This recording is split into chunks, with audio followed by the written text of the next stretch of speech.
doing it and doing it and Hello and welcome to DCP Live Witch Queen Edition. Very exciting episode. Also, we got Fran and surprise Pope Bear on the show.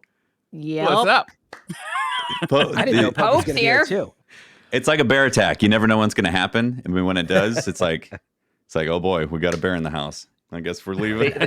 There was one of the criteria before I left. I said, okay, I gotta have a mulligan option of just dropping in whenever, midstream, mid whatever. Just I gotta be able to drop in. Sudden Pope Bear happening, saying, "Where's all the snacks? He's hungry." So, guys, it's an exciting week, huh? That's right. Yeah, let's just pull a wrap there so we can get back to playing. That's right.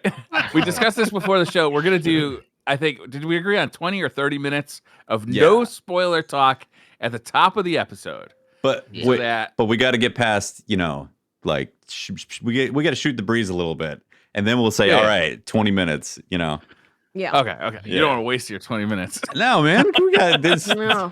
I want to lose my mind. But we will I need warn to you. Talk about it, man. I've been waiting. Seriously.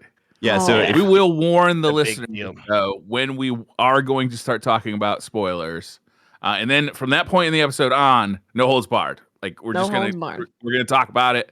If you haven't played the end of the campaign yet, I highly suggest that you play that before listening to the last 3/4 of this episode. Yep. Yeah.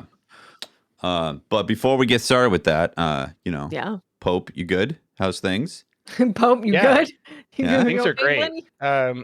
Last time your connection was breaking apart and flying off in the distance, but it looks like it's better now, right? Yeah, I'm back home. I'm home in Bangkok. We were on vacation when I joined in last time, so internet's a little better in the bigger cities for sure. That's good. It's good to hear. Yeah, things are good. Gosh, man, it's always crazy. I don't know. Most people know that I'm the head of a school, and it's a little nutty with COVID, running a school and just shutting down classrooms and sending people home, and then contact tracing, and kids get sick. And Thailand's pretty on top of it when it comes to wearing masks and social responsibility and things like that. So just making sure kids get home safe is it's a big job. So yeah. So naturally, you said you had COVID and then played Witch Queen all week. Of course. Yeah, that's a reasonable way to go. Well, it's so I also have I have 3 kids, and one of them is my 4-year-old is got a cold, and according to Thai law, or the government law, is that if you have COVID-like symptoms, anything related to runny nose, a cough, fever, anything like that, you can't go out in public, right? You can't go. So she can't go to school, and so I'm staying home with her. So it's a good excuse. Yeah, I got to do it. The government said I had to. Well, it's great to have you on the show, Pope. Nice. There's a little extra pepper in her dinner last night. Yeah. She sneezed. You saw that. She's running. Yeah. But it's actually I was excited to have this opportunity because I know all you guys are voracious consumers of video game content. So I'm still on that dad schedule, that full work and dad schedule. So I'd like to give that perspective with you guys today, and awesome. I'll be definitely muting my ears when you guys go spoiler free, or you go into spoilers. Spoiler zone. I have not finished the campaign. I'm elbow deep in the legendary solo version of it, so I'm pretty proud of myself. Cool. But, well, we're excited to talk about that. That's what I did too. Yeah. Fran, also, it's been a while, man. Welcome back to the show. Awesome to be back. Thank you for having me on. Watts is always hitting me up, making sure that I get back on the show. I've been busy streaming, of course, almost every night. So awesome, man. You can always find me over there, right here on Twitch. I gotta say that beard is looking fine, Fran. That's a huge compliment, man. Considering the size of the beards, you guys are like off camera versus mine. I'm not planning to go that far. So thank you. Oh, it looks good. This is the longest I think I've ever seen your beard. Oh yeah. Well, actually, interesting story. It was almost exactly this time last year that I started growing it. It was coming up on my birthday, and everybody kept saying, like, have a beard, and like just memory wise, that also was, a year year into the pandemic. I can't even remember anymore because it's endless Who now. knows? But it all like timed out the same. So anyway, it has been officially a year of bearded Fran. Will it last? I don't know. Well, I think you should keep it as long as the pandemic is around. Is that I mean, part of it was that. And to celebrate the end of the pandemic, you shave it off. That's kind of what I was. It will be a sign of freedom, freedom across the land. Fran's beard is gone. Freedom has returned. It's like reverse Samson. Freedom beard. We're looking for your beard is Ponsatani Phil. Yes, exactly. But no, I hope you guys been well. Yeah, man. Show's been amazing, of course, as always. Especially the addition of Mylan lately. Been loving it, Mylan. It's been dude. Like every time Laura comes up on the show, it was like all of us. We've been teaching him, he's yeah. We've been helping him up his game on the lore. More people talk about the Australian slang than anything else. People always come in. That's fair. I've been trying the Australian slang out on my bud who is an Aussie living in the US. I'm like, oh, please don't tell me that. I gotta second that, Fran. Just being a consumer of the podcast now, you guys, just kudos to all of you.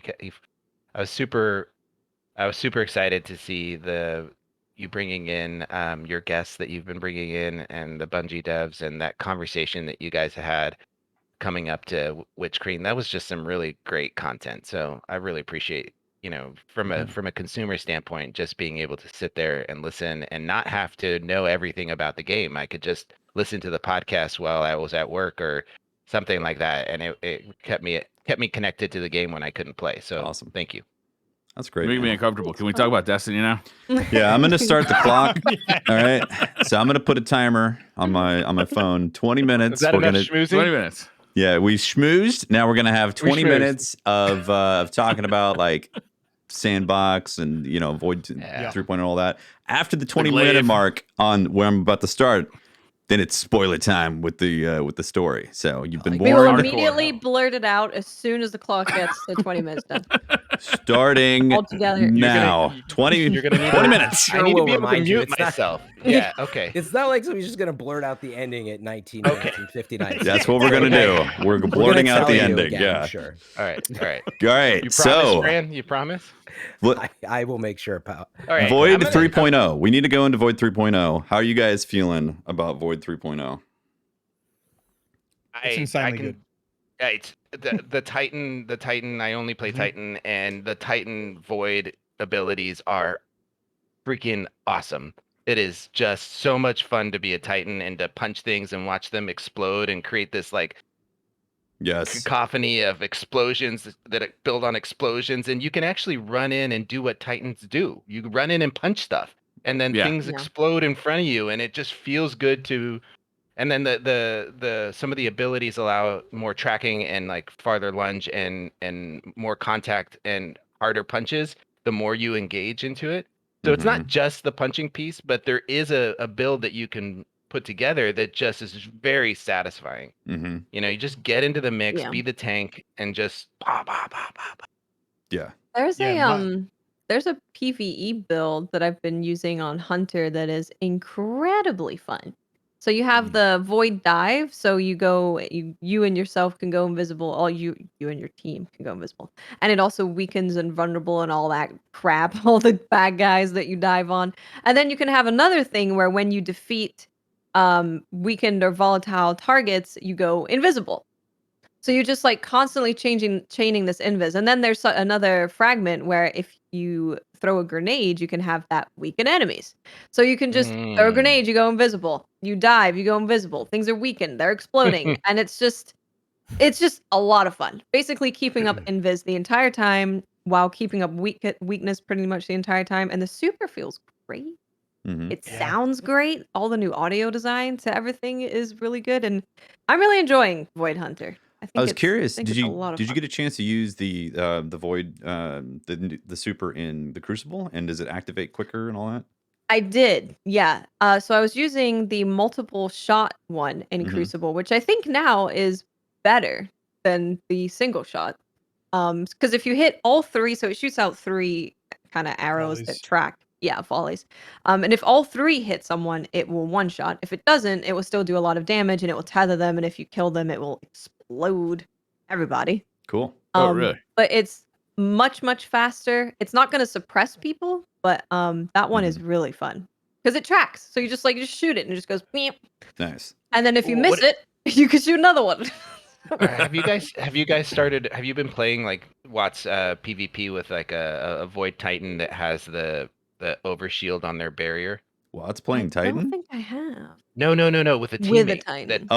With a Titan. Trust me, I didn't. I was watching Cammy Cakes, I think, do that today. He put out a video where he was showing that build, and it was insane looking. I can't tell you guys. Like, I think that there is going to be a place for a multiple tiered class builds for PvP, because I went in there and played around with it, and I'm not a PvP player, but like it became pretty obvious by my team that when I dropped a barrier down that created a 10-second overshield for everybody, and they could come in, grab it, and run off. I mean, that's powerful. You're gonna want a Titan.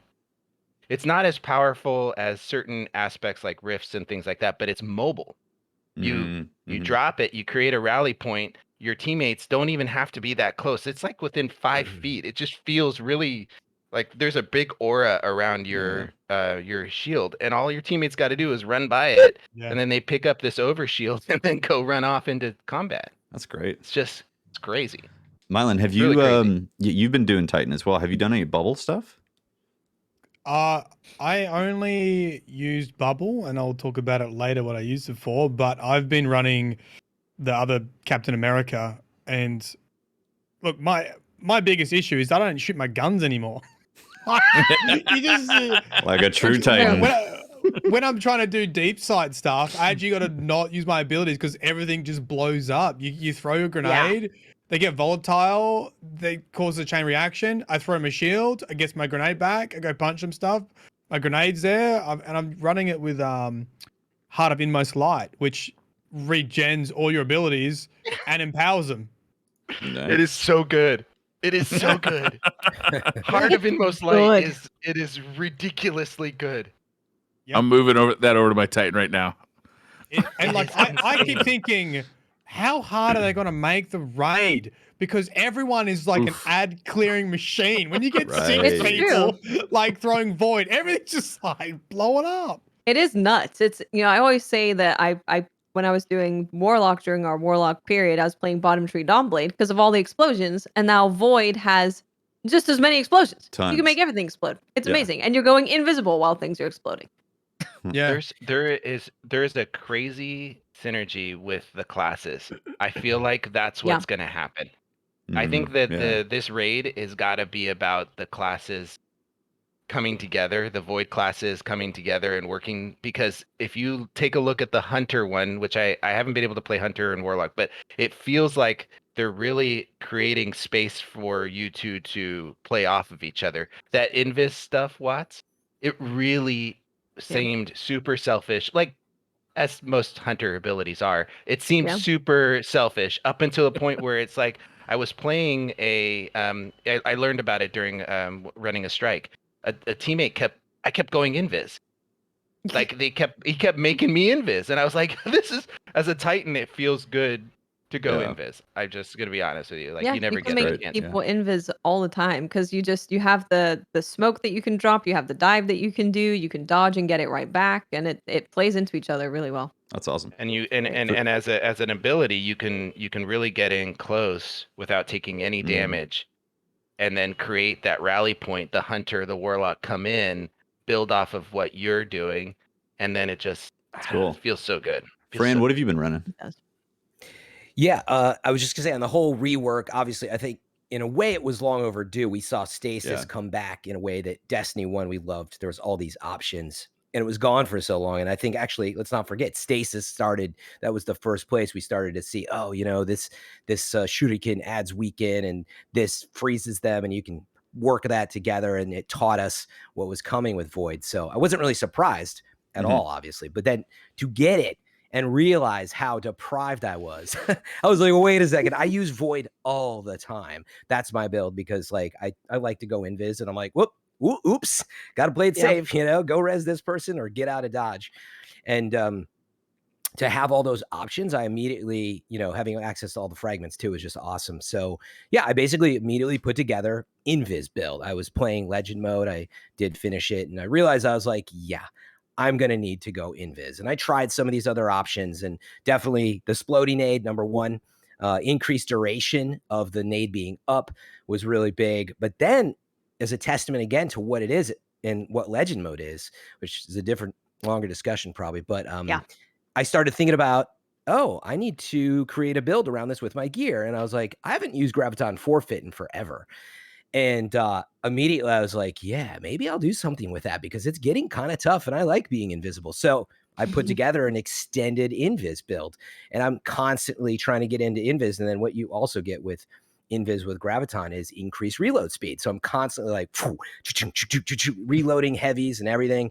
And it was really invaluable and it made me feel that all that experience came together with this new tool that they provided. So I just can't wait till it comes around with, you know, solar and arc. But I also can't wait to see, as you were hinting towards, I think Pope had said it, that playing together with, you know, stasis, for example, does do, I believe, right? There's weaken in there and there's things that will start to play together when you work together. So I can't wait to see what people do. Yeah. In raids, you know. Yeah. And shout out to the suppression glaive, where if you're running it on a hunter, you can just go invis with every kill. Wow. Nice. Yeah. Need to level my artifact up to that still. I didn't save enough bounties. I'm still like a level or two away, but I'm waiting to use that one. That is interesting. I've basically been rocking Devour. And I don't think I really did like a specific build or anything like that. In fact, initially the first mission on Legendary I went in as the piss pool per usual. And then I was like, all right, I better go to Void. And I was always rocking Devour on the Warlock.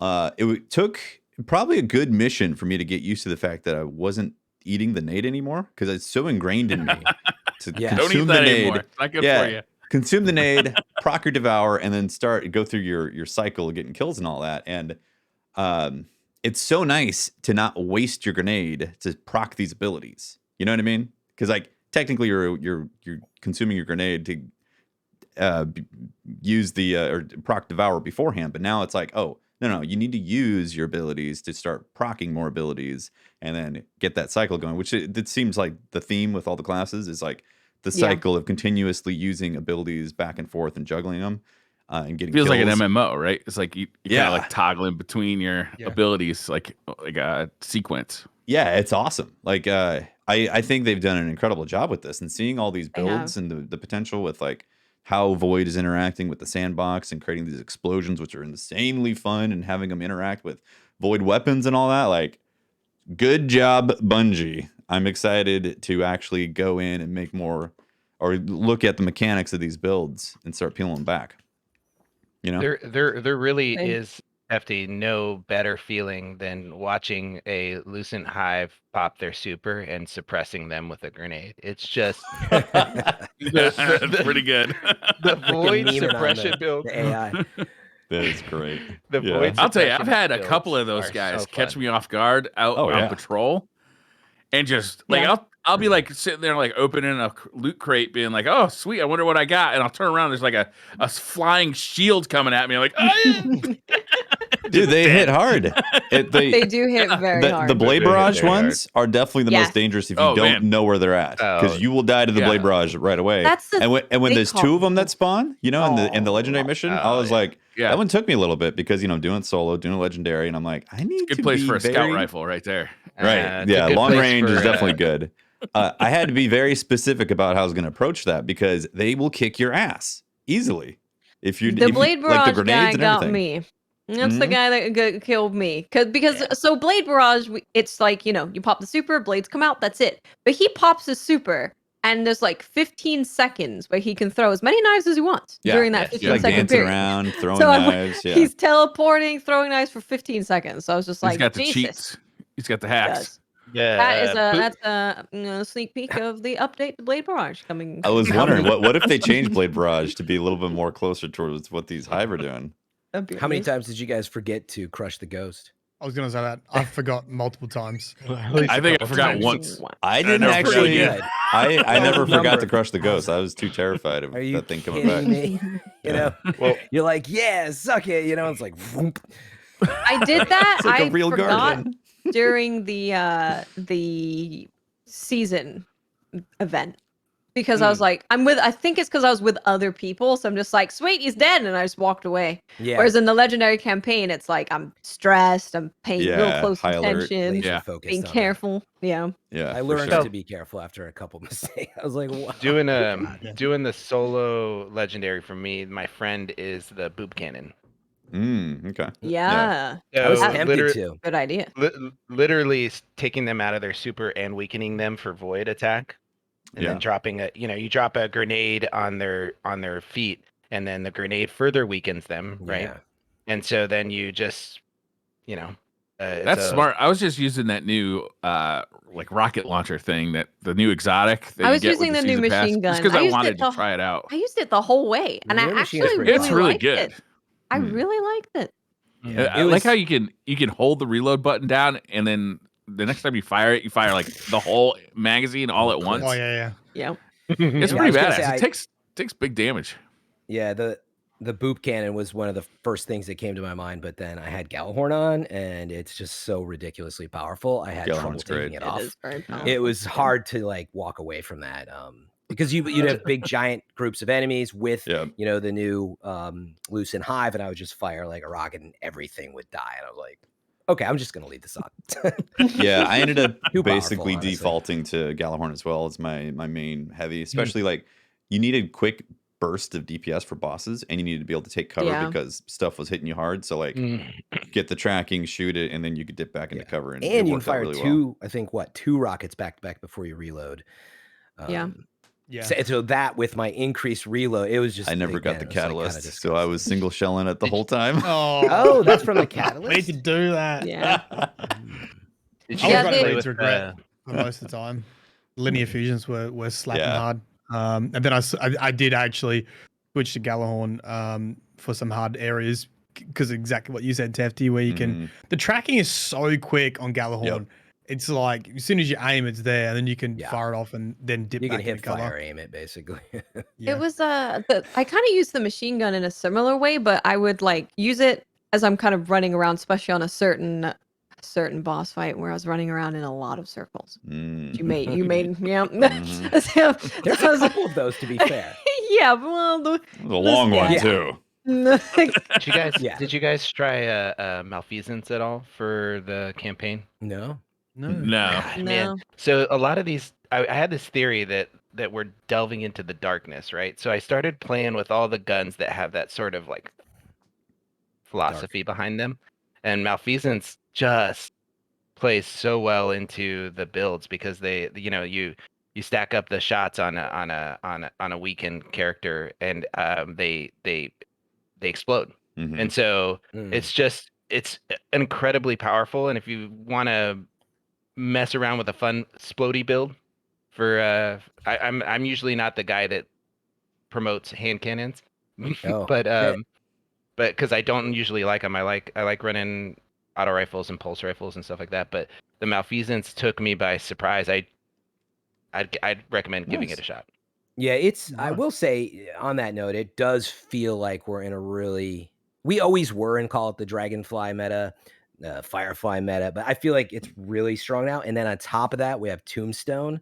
And I just realized that I was basically trying to find any version of that for a non-exotic weapon in most cases. I mean, obviously you could use Sunshot or something. I didn't try that, but I pretty much was always rocking that. And I realized like for all fights, I was like, I have to have Firefly, Dragonfly, or Tombstone.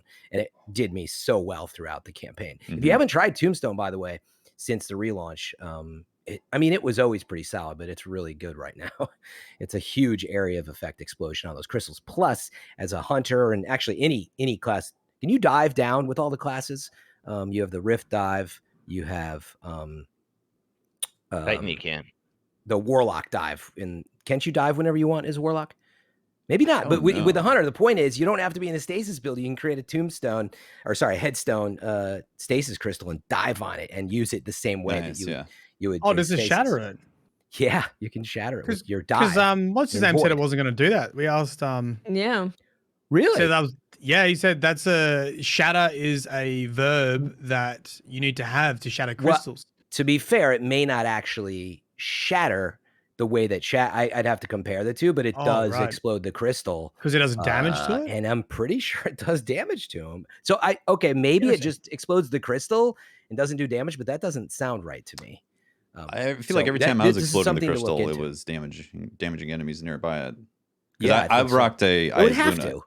I have an Eyes Any Luna crystal with Headstone, and like that's my Yeah. go-to hand cannon for that stuff. And it's just Yeah, I mean, Maybe there's- the other stuff's exploding, and then that's blowing up the crystal. No, Is the it shatter. volatile I on mean, the the dive enemies? on it definitely seems to have the same Oh, effect as right. like shooting it. So anyway, I guess investigate that one. But Yeah. it's pretty cool to have both stasis powers and void powers because of the gunplay. And yeah, curious to really see where that powerful, goes right? in the future. Especially You like guys if use they're all the coming at new, you, just pop the crystal right there and it kills them all. Yeah. Have you guys used the new exotic SMG? I haven't used it. No, I looks, haven't used it yet. Yes. It looks awesome. It's It looks one of like most people are kind of really nuts. enjoying it. So there Is was it kinda a nuts? 40% buff. Osteostriga or something? Osteostriga, yeah, which means bony witch. Bony witch. Bone witch. Bone witch. Mhm.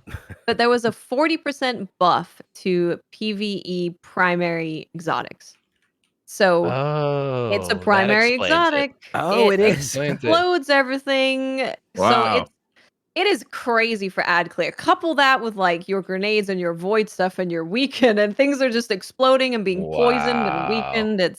It's really How does good. it work, Watts? Like I read it, and I it like seems like it says that you hit multiple headshots, right? And then a poison explosive It happens, or some poisons sort of, them, yeah. and then it's an area effect, though, right? When Like you kill them, it's like what necrotic grips on Warlock does. It's Wow. the same thing where it's this explosion and it spreads the poison to other enemies. Wow, And man, yeah, you that's hit powerful. people in the head and it poisons them as well. And it does crazy damage to bosses. It does crazy damage to everything. It's kind of crazy. Do we know if poison is weaken, the same weaken, or is it different? No, it's just definitely different. damage over time. It's probably like Yeah. freeze, like it over time it poisons, yeah. Yeah, they specifically said Well, they same want to as make Thorn those probably, right? distinctions. So I'm pretty sure some sort of poison thing in the future. Uh-oh. Distinct changes. Well, we That should was get that 20 podcast minutes. going. We haven't talked about anything. Yeah, we that's gotta talk 20 about the minutes. glaive. We gotta talk about the glaive. When you said, I was like, man, 20 minutes. That's Yeah, I don't know what you guys are thinking. Or with I 20 guess minutes what- on the sandbox and yeah, well, you could 3 say, hours on. you know, Silverware. we can just naturally transition into story stuff, and people know that there's going to be spoilers from this point on, but like we can keep talking about, Glaive and all that, because we haven't even talked about the Glaive. Let's talk about the Glaive. Weapon crafting. Weapon Then we talked crafting. about the seasonal stuff. Right. Yeah. Yeah. All right, Glaive, go. All right, glaive, Points, go. shoots, It's spike, cool. shield. It is used cool, it. man. It's It is super super entire fun. time. It's the most different weapon that I can remember getting in Destiny in a long time. Like having the combo attack for the melees, plus having a very powerful like shot that I don't know. It seems as powerful as a sniper rifle, but it has that it's not a hit scan weapon. Like it travels through space and time, which makes it feel like it's a little more.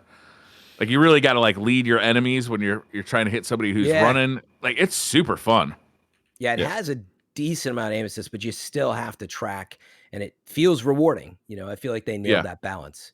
It's not just, I kind of was tracking them and I hit the shot every time. You definitely miss sometimes, and you just feel that balance. I used it for the entire campaign almost. There was a few times where I was like, okay, I need to stop using it because I'm like, it was just too much that it wasn't working in some cases for what I needed, but I wanted to push the new weapon as far as I could take it, and I ended up getting it upgraded with a couple enhanced traits. And, I created a build with the glaive as well.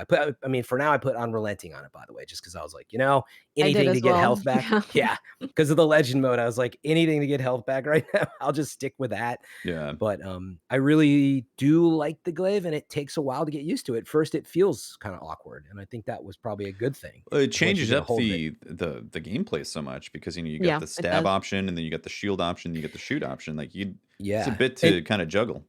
Yeah, and with Void in particular, because I had no discipline, I had a ton of intellect and recovery. I used the melee fragment or whatever, where it was meleeing will build your nade back up. So I was getting in there as much as possible to the point where I was getting myself killed a lot because I was like, got to get that nade back. I was thwap.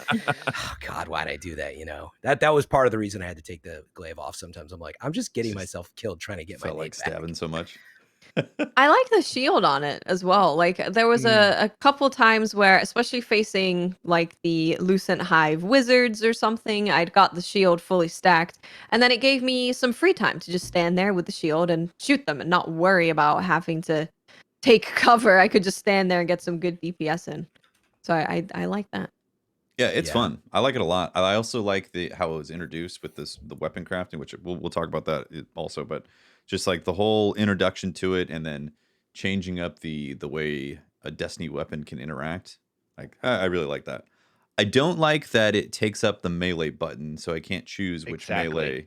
Like that. Let's try not to complain at the beginning of the episode about Void, but that's the number one thing. Yeah, I that can't throw my smoke off. bomb down to go invis when I have my glaive on. Oh, it's killing me. As the warlock, the whatever the void push thingy that you got, which looks really cool, by the way, that void warlock animation. That I wanted to use that more often, and instead it was stabbing with the glaive. I was like, nah, I want to trigger devour, man. a big part of the Titan build is throwing that shield, Captain America shield, and you get an immediate overshield when you kill something, and it does a lot of damage, and it's such an important part of your build, and you get it back really quickly, synchronizing your other components of your build, and to have to switch. I often found myself in trouble because I'm counting on getting in the mix, building back my my overshield, and then keeping it going, and I'd let it run out because I'd have the glaive on and not be doing what I was supposed to be doing. Yeah, it makes me wonder how strategic it is versus just like it does just take up that slot because you get a new ability with, equipping the glaive like you would with a sword or whatever. But like just with the void build or void builds in particular now, it just takes away such a major part of the play style. So I don't know, like on PC, I have the button assigned, and to not be able to use it, I mean, I'm not out of buttons. And you'd think it would work. For it to suddenly go away does feel odd to me. I would love to hear from Bungie actually directly. Like, no, it is not balanced when you when you use both.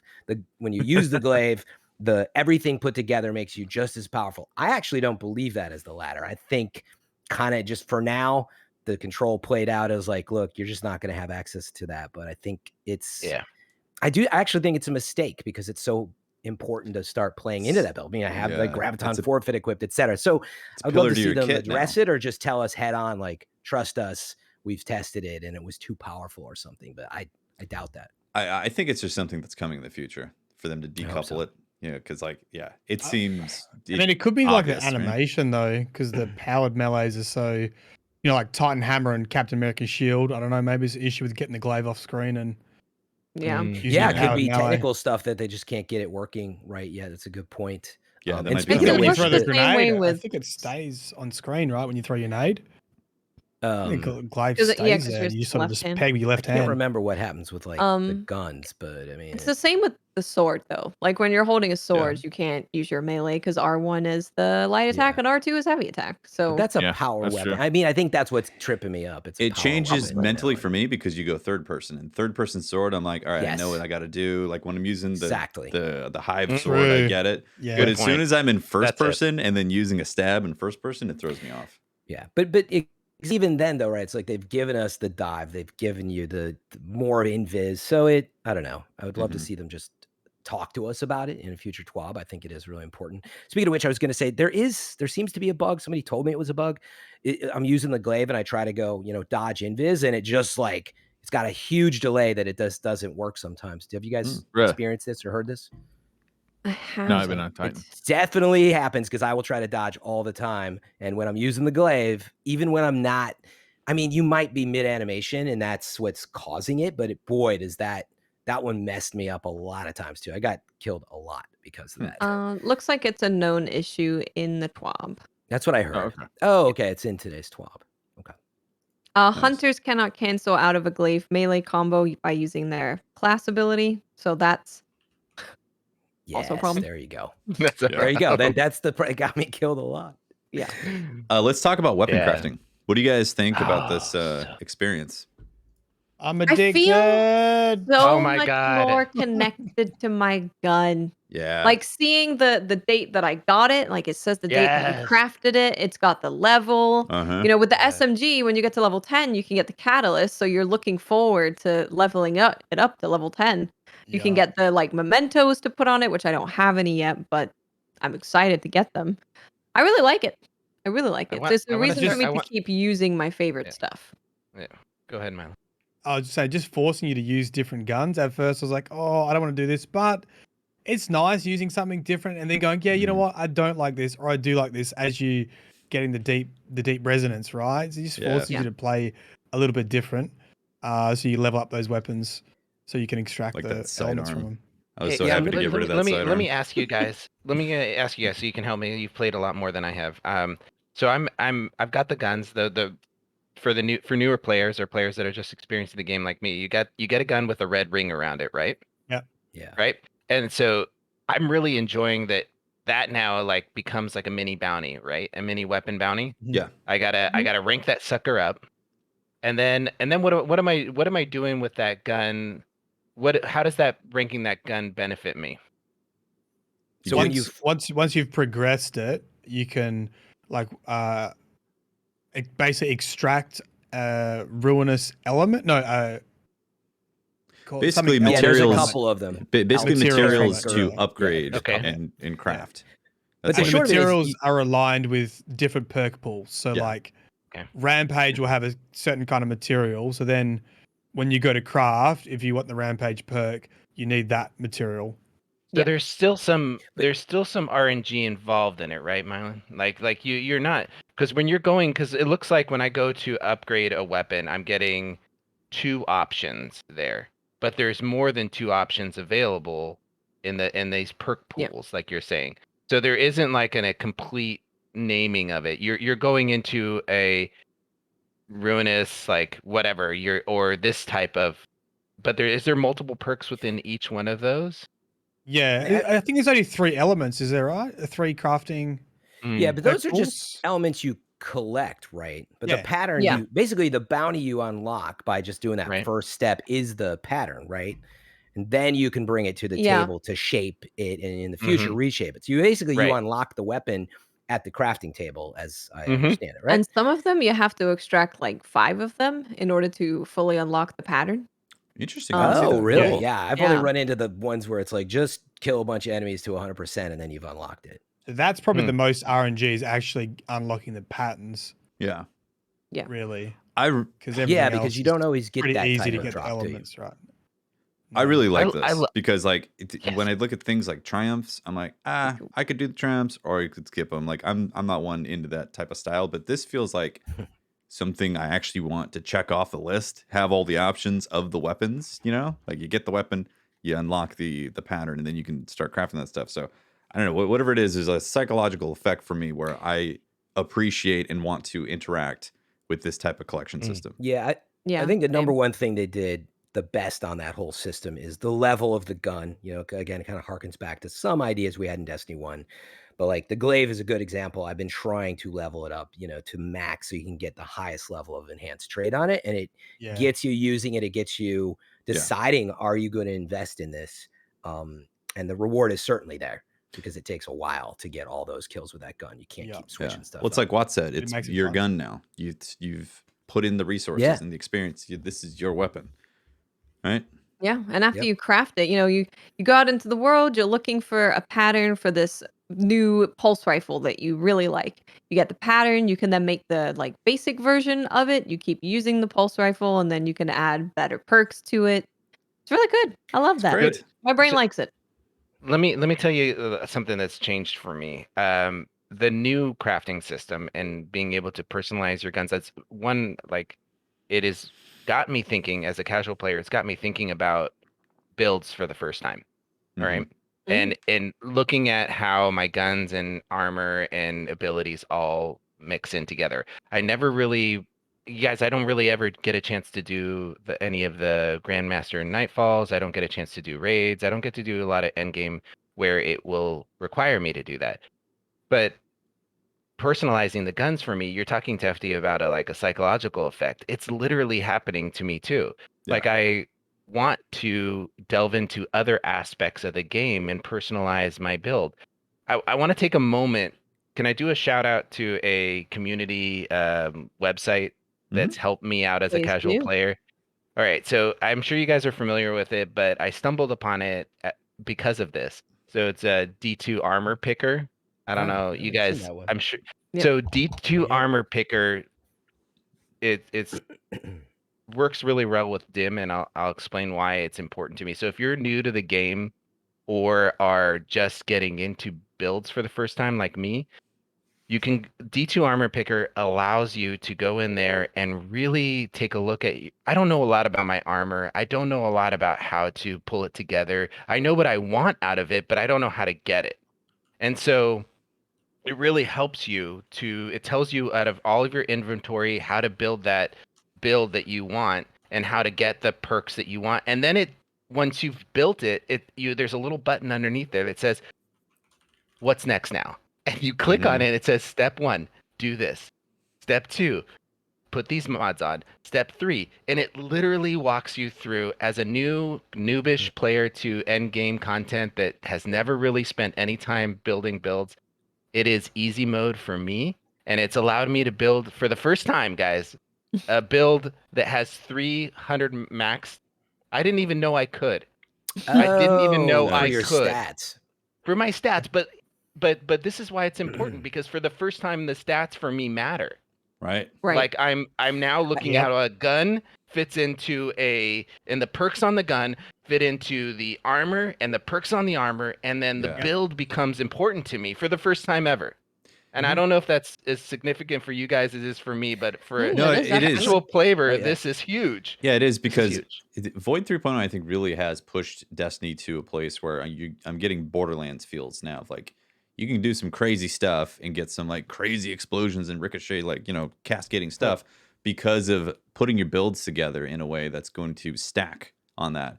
And in the past, Destiny building has been more so, you're getting a bit of a bump on a stat here. Maybe your reloads are quicker and maybe you got an extra grenade or something like that. Like the builds have been really limited up until Beyond Light and past. And now Void 3.0 and what they've introduced with Witch Queen is really opening up a lot. So yeah, I completely understand, Pope. I agree. And the game gives you more of an interest, or it gives you more of a reason to make those, because you see how powerful they are. Yeah. Yeah. Same. I was feeling the feels of making builds, not just with myself, but with teammates, when someone else had weakened an enemy, and I killed them and I went invisible. And I was like, all right, nice. Yeah. Thank you. Yeah. That's good. I think Bungie is finally fully embraced, right, the MMORPG vibe. I definitely think you saw between Destiny 1 and its time with Activision, this balance of like, well, we want to make it for everybody. And well, it's super successful where it's been going, and to see them, lean into, you are going to build stuff. And, I think we're getting steps away from seeing even more stuff on screen showing, all these buffs and debuffs, whether they go that far in the future, like you would see in some MMORPGs, I don't know, but certainly from the character UI, I would love to see some of that too. It almost feels like we need that page where it's like, okay, I want to see a few more things on one page so I don't have to use these other apps, which is a good thing, if you want to see more information. Yeah, that's where it needs to go, is having loadouts, and you have these builds, but now you need a way to save them and easily switch between them. And they said that's coming, but like, loadouts, who knows when. Yeah. On that note, I have to say, biggest disappointment, and I wasn't expecting it. Future discussion, I'd love to come back. Gear management, the UI, like, man, Destiny set a standard with UI. And if you look at how it's cleaned up, but it hasn't really pushed forward the idea that I got a piece of gear. Do I have that piece of gear already? What is that type of piece of gear? Well, and we're using like 5 different websites in some cases, like Pope is talking about. So we really are at a point. The game's awesome. I understand you got to dedicate resources. It's not easy to do what they're doing, but I want to see them be the first out the gate. There's too many loot games where I'm just overwhelmed still. And I've tried every loot game copied this interface, right? And that's my point. But that was 7 years ago. So where are we at with, I got a drop? Do I have a duplicate of that drop? What is that drop? I would like to delete it. I don't even want to put it in the vault. So anyway, that I really hope that somewhere in Bungie they're creating their, call it Apple UI team, to push us forward, because I know I've been beating this horse for a long time, but it's painful to manage loot still. At least they put a vault in the Mars Enclave. It's available to you. Thank God, right? But yeah, we don't need more vault space. We need gear management. And I just have to throw this in here.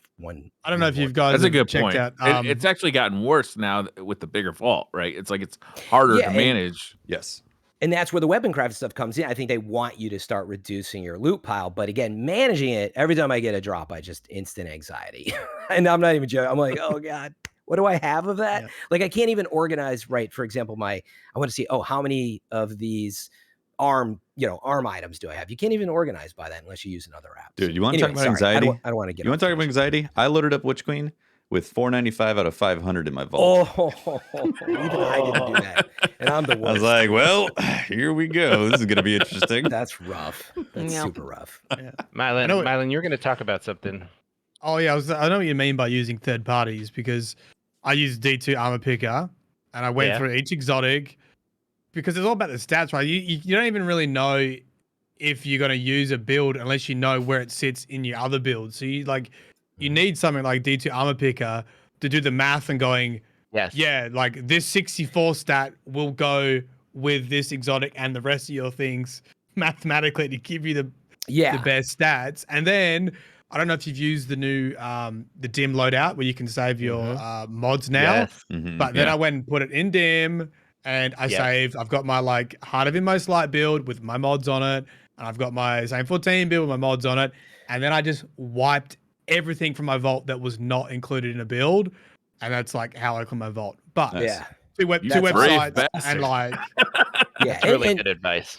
To be clear, I think it's awesome that we have that, and the advancements there are awesome. I don't want to get rid of that. I want to have that additionally, at the first step of literally just oh wait, why did I save this in my inventory? I have 3 of those already, Yeah. I don't know if that ever. It's similar to the law. How far do you go with having community almost bridge some of the knowledge gap and actually having it in the game? There's obviously a balance there with that. I mean, I guess UI is a different thing, but I personally I'm not really a big champion for, I don't know, maybe I'm going to get flamed for this, but I'm not a huge champion of this needing to be in the game. I really love the community interaction with the game devs, and they've definitely have made the back end of it opened up so that community people can come up with some really creative stuff. And I don't know. I would agree with you, except when I'm playing in the living room and I don't have access to a laptop and it's a pain in the ass to bring up my phone.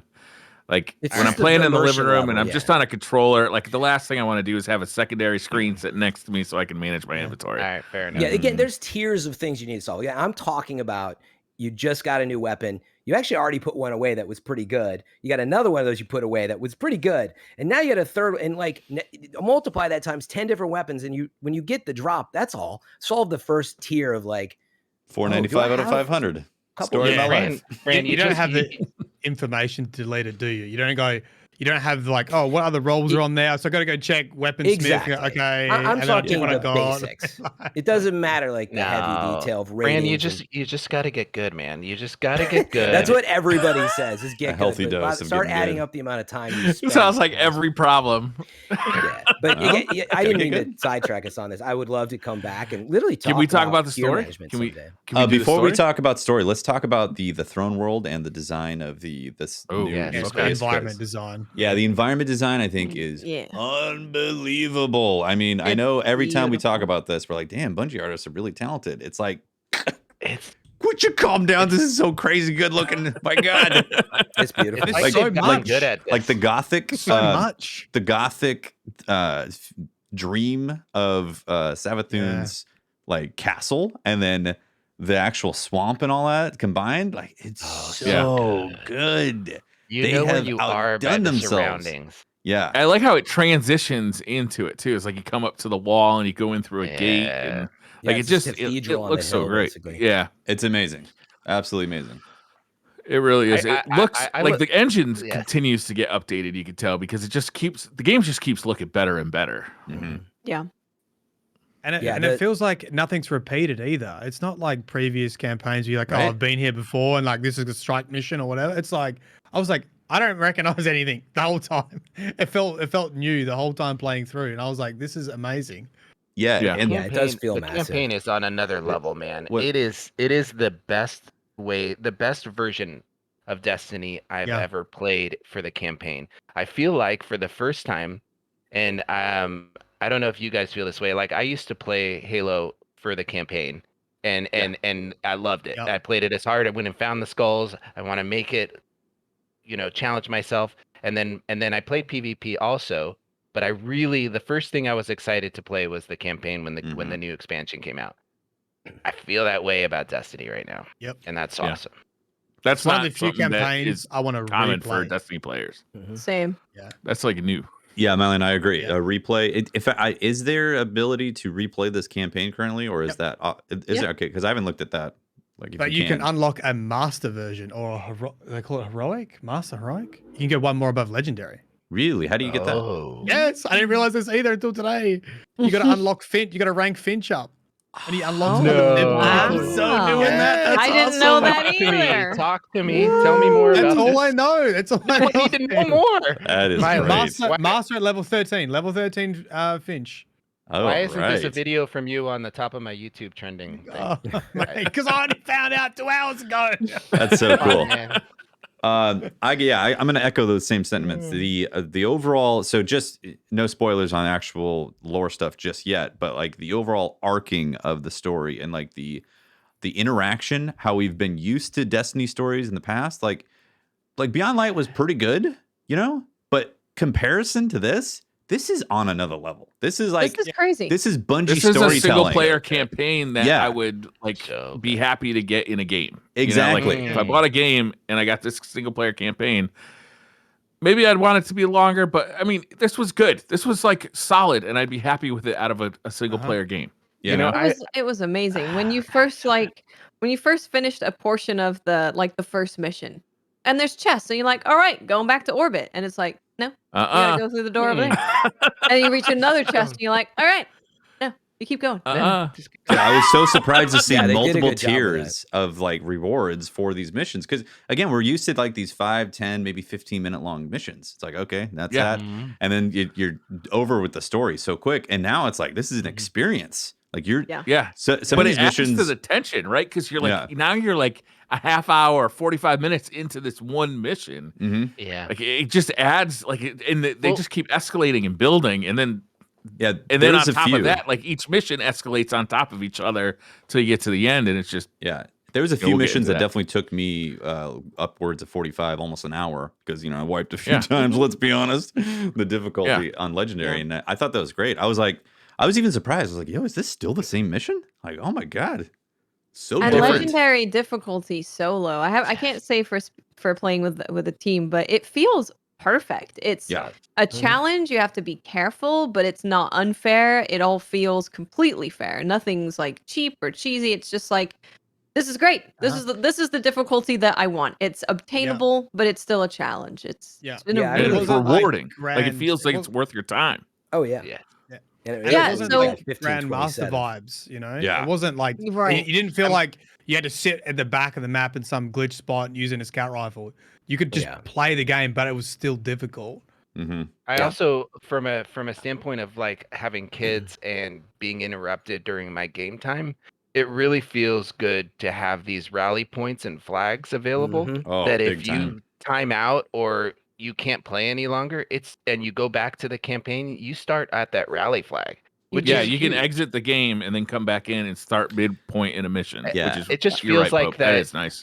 It feels like when I saw who was on the team, like I know there's some raid guys that came over to do the campaign, and from Bungie, like a raid. I'm like, okay, this is gonna be good, and it feels like the transition points, like you just said, Mylan. It feels like the transition points of a raid. Like you're going in between and you're on this long raid mission. Yeah. It's like a solo raid. That's how it felt. Because I was like, because also the music, so you have these encounters, you have the flag, and you have the music. I'm like, this is as close you'll probably get to like a solo raid because of the mechanics as well. Yeah, mechanics, like puzzles to figure out a little bit there. It was almost a dungeon. It was good. It's Yes, cool. very similar. In a The campaign. puzzles are awesome, and they're doable Yeah. solo. Oh yeah, of course, yeah. Everything. And also, it's great that Bungie was upfront about that in the very beginning. They're like, hey, have Yeah. the original experience. You have original recipe or super spicy recipe, and I was like, this is great. And they're saying if you want to go solo, it will do it for you. You can play it solo. Like, well You can done, switch. Bungie. Seriously, And I got today so lost in the dark area because I play on an OLED TV, so my TV is basically off in that dark area, and I'm like, Yeah. I can't see anything until I figured out how to like kind of turn on the lights. I couldn't see It was anything. very dark. Yeah, it's very dark. We did hear today that the raid power contest mode will be 1530, right? and the legendary campaign gets you to 1520. Yeah. So you only need 10 That's more great. points of power to be able to do the raid day one, and I love that. Really great. Yeah, that's The so nice. campaign Do you know if it feels a lot includes your better. artifacts? I don't Does it include your think it does. artifacts, or do you have to have base 1530 I don't think Base, I'm they pretty include sure. the artifact power in that, in do they? contest? Contest In mode normally generally does Probably not. be based just to Yeah, be safe. it'll yeah. be based. Right. Yeah, That's the beginning of the raid, though, probably too, right? So would it be True. going That's a up good to point. 1545, 1550 Mhm. maybe? And how much will you level up in the raid? So I don't know. Yeah. Plan that part accordingly. As I Yeah. don't know on that part. I know. I We're won't kind level up of during the ready. raid. I know we're kind of ready to move on to the next topic, but I do Well, want we got to talk can I- spoilers in the story.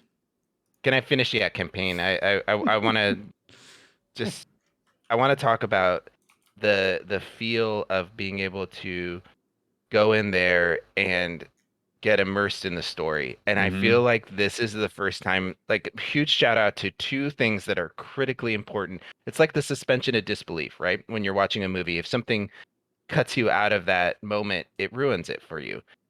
I feel like the art direction, the acting direction, but there is this huge component that we haven't talked about, the music that is in this campaign That's really is awesome. immersive. It is Uh-huh.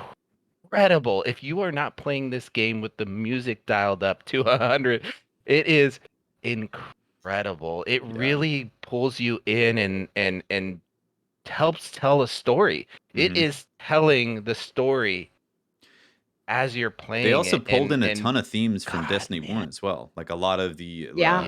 like Mars theme and Cabal themes When you- coming in. I when was you like, show this is up- so cool, man.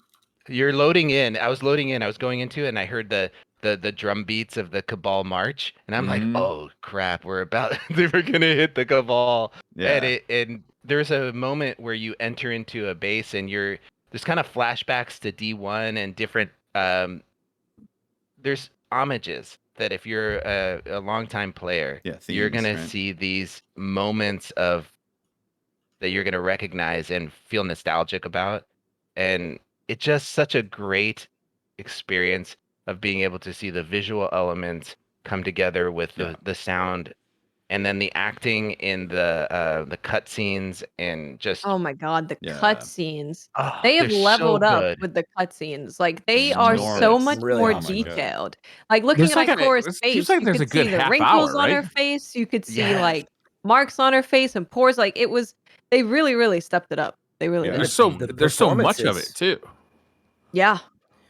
Yeah, that's what struck me along the last several years of Destiny is just like the writing and the performances evolving. Like it used to be like, I don't know, is that a little cheesy? A while ago now, right? And now we've moved into like, this feels great. It feels natural. Yeah. All the characters did such an amazing job. Yeah. And certainly, yeah, the cutscenes just nailed Well, it.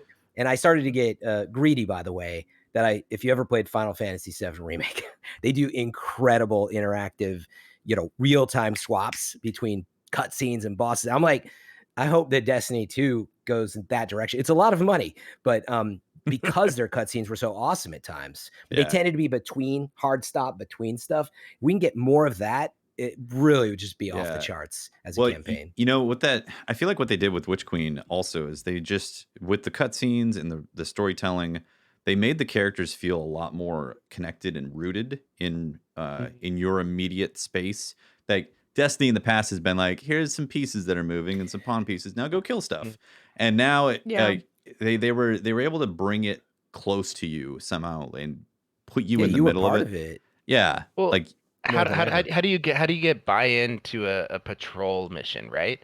Oh, you put a rogue Finch, right? Who's having a crisis of conscience of that he was, a ghost for a Hive Knight, and and then you have him hack into the comms of another rogue, another ghost who's a bully, and it's like this story behind a just done through dialogue and through storytelling of just a patrol mission. And I'm like, okay, yeah, I want to go kill these guys now.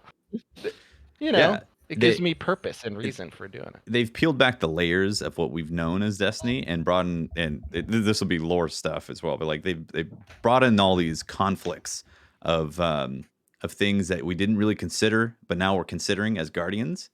And it's made it feel very real with this campaign. And I think like Bungie did a standout job with that. Like I'm so impressed. I think one of the things that helped them a lot, like starting this conversation with the music, was they were able to control the pace because they put in that contest mode and they put in these bubble encounters. And that's what Bungie's been known for in Halo, is like these set pieces where they know the player is going to go through this motion and they can control that. And they managed to like just maintain that throughout the entire campaign. It's like, we know the players are going to be here. We know what level they are. They're not going to blast through this. And so you can have these moments where you sit players in an encounter for a bit longer and the music builds with it, right? And that's what, for me anyway, made Halo so amazing. And I'm like, oh, it's finally in Destiny. Right? It's here. They really wrestled, which is really hard to do, to balance a loot and shooter. They wrestled that control. You still feel in control, but at the end of the day, they're guiding us through this very curated experience, but we still have this massive sandbox to play through. Yeah. And that's what I think they've been trying to solve for like 8 years, and they've solved it now. It feels like they've finally, and I can't imagine how hard it was to get here because we've been along for the ride, but they've gotten really good at what they do. Like they've gotten real. I'm enjoying this very much, but it also makes me incredibly excited for the future of this franchise. If they can produce Witch Queen, right?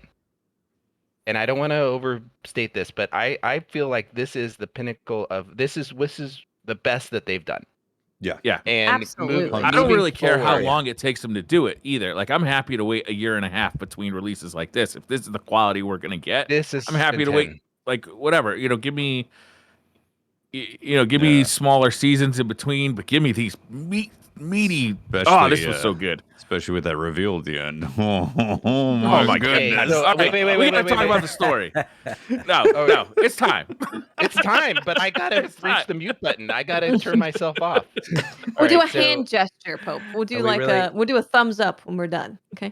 We could also DM him on Yeah, we can just Twitter. You can deafen yourself, Pope, and we'll DM you when we're done talking story. Yeah, don't forget to deafen yourself. Deafen myself, like, so that we don't hear what's going on your microphone. Perfect. There you go. The story. Where do we begin? Oh my God. Wow. First of all, I never expected something to look like this in Destiny. Right. Like, let's just talk about the end, are we? We gotta, while Pope's not listening, we gotta go straight to the meat and taters. Well, just when we saw the reveal of the witness. Yeah. When we saw the reveal and like the clothes and the moving of the clothes and the smoke faces out of the head. Oh my God. Like, art design was Destiny? awesome. Are you sure?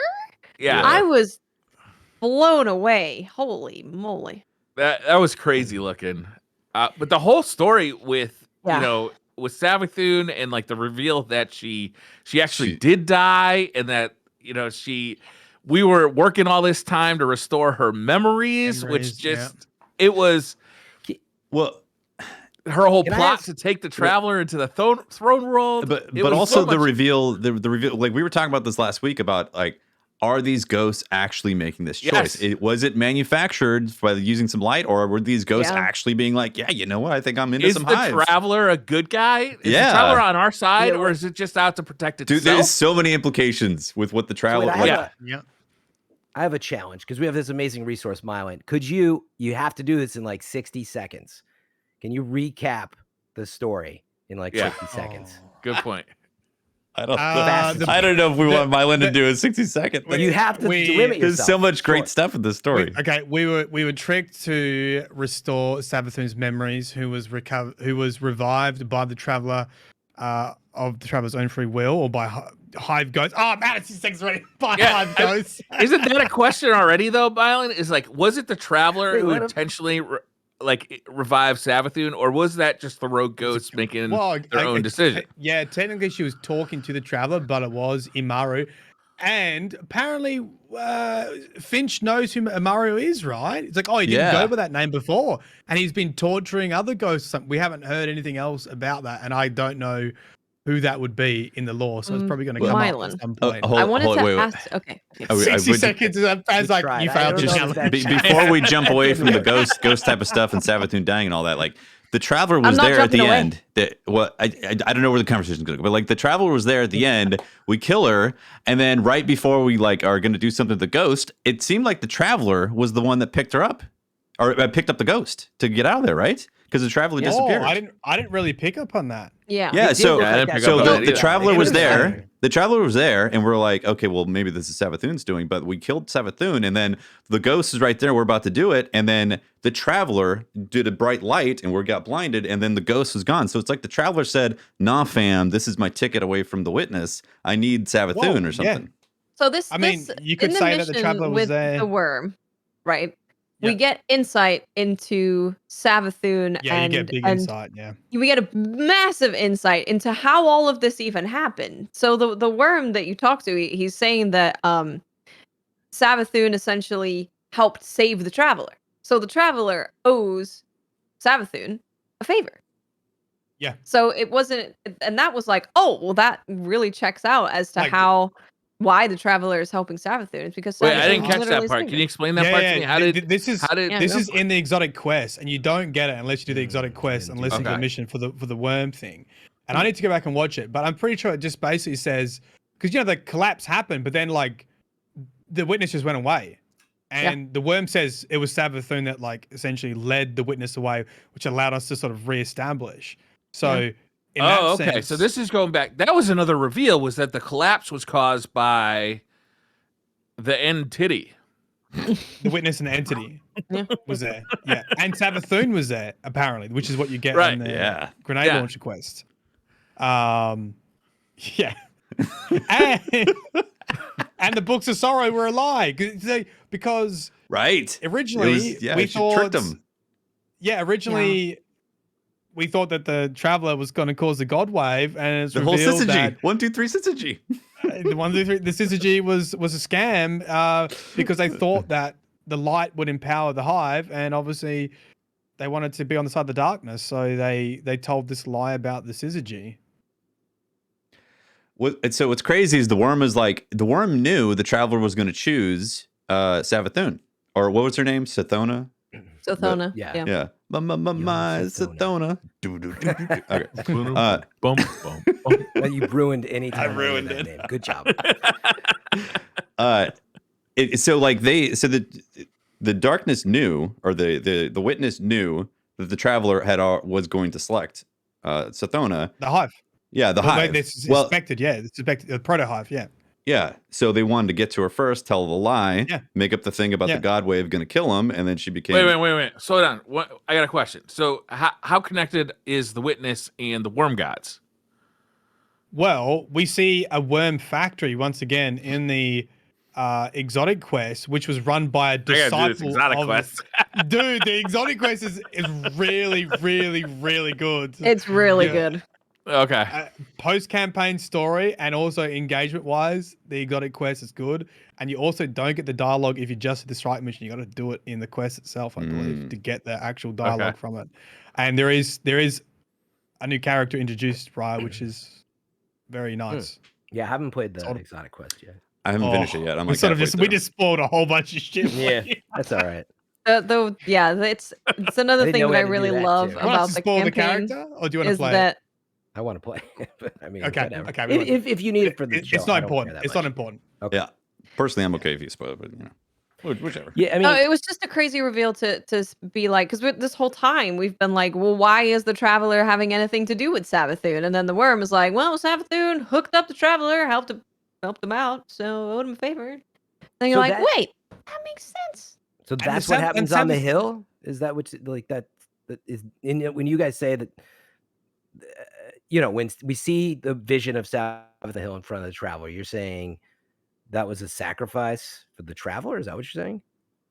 Well, no, because that was like current. Yeah, see, and that's where I had a question about that in the timeline. I was like, wait, when did that? That was right after Marisov did that ritual. It would need to be, and that crystal exploded, and she got a shard of it in her side, and that ended up killing her. Right. Yeah, but what we're saying is, like before that, like in our past, the collapse, Savathun was there and potentially saved the Traveler. So that's sort of what's the saying is a favor was owed. Right, but so the idea is that there was a favor, and that's why she was saved right there. But that doesn't necessarily mean, Ghost didn't act independently. Right, Ghost didn't act independently, but also we don't really know the Traveler. Yeah, also what the Traveler's doing. Right, it's like, is it a benevolent type of thing? Is it how much choice does it have in this? Go to her throne world willingly, right? To get away from the witness. Mm-hmm. But it definitely bounced as when we were about to kill her ghost. And was that the Traveler's own volition, or is it like some other thing that's happening? But also, so the implication is that in order to save, like Savathun had said, I can save you from the witness with her time temporal ripping abilities, right? Yeah. Like creating a different reality to hide you away from the witness forever.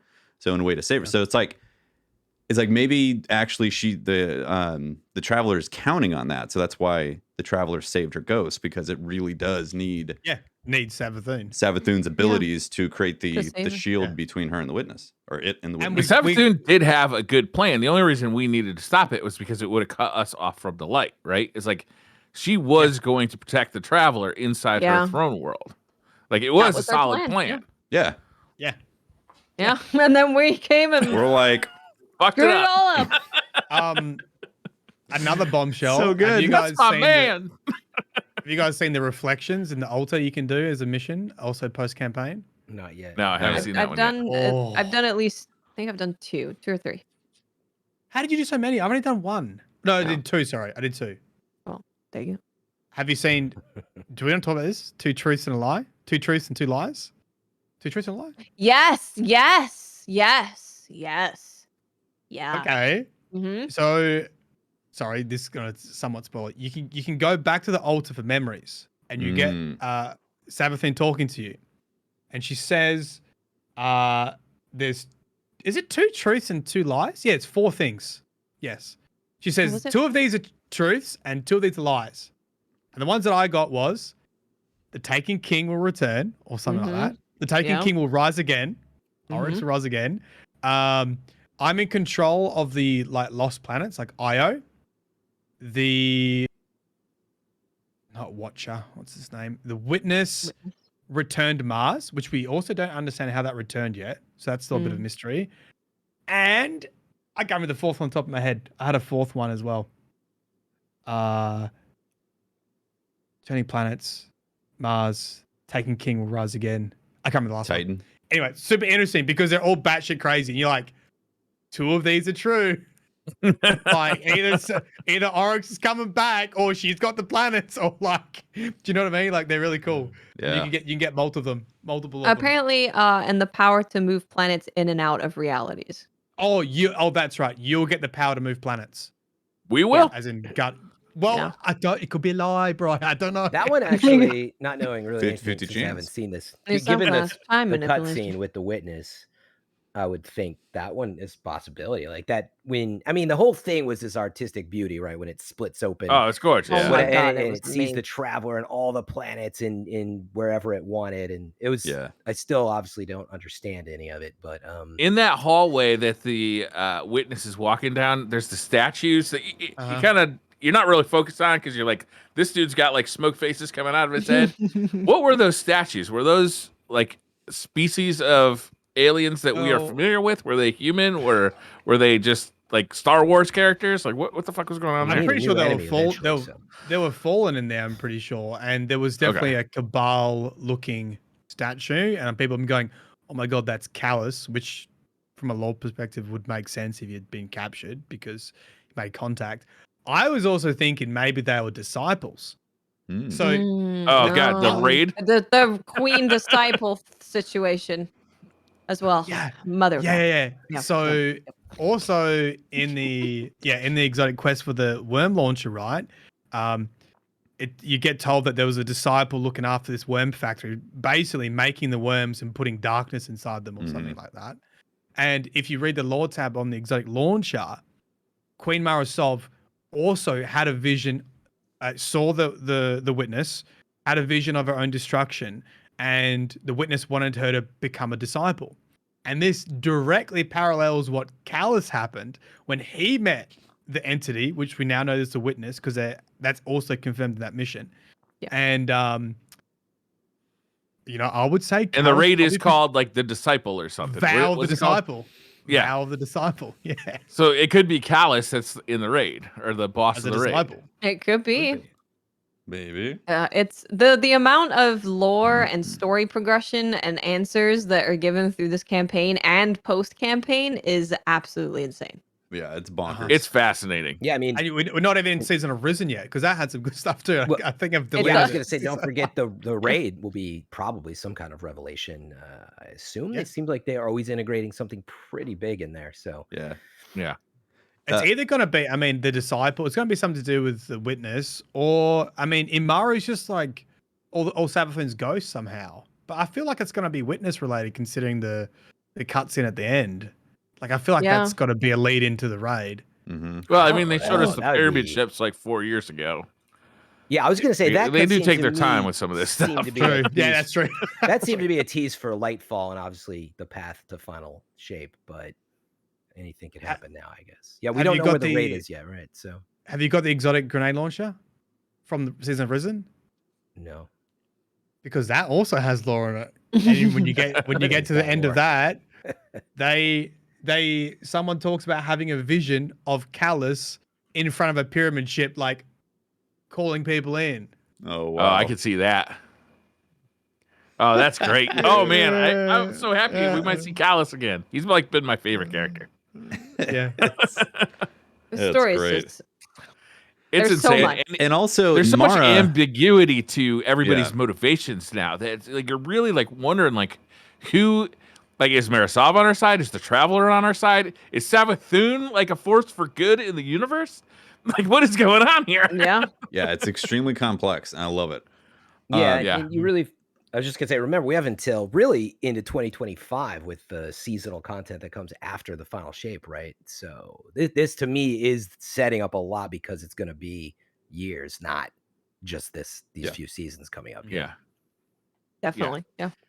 This is the best Destiny's ever been, in my opinion. The it story is hitting on a level that I can't even believe this is the same like game that we were playing when we first went into the Black Garden with that beating heart. Like, and it made like absolutely no sense to anybody. Like this is storytelling on a level that I would watch an HBO show and be like completely enthralled.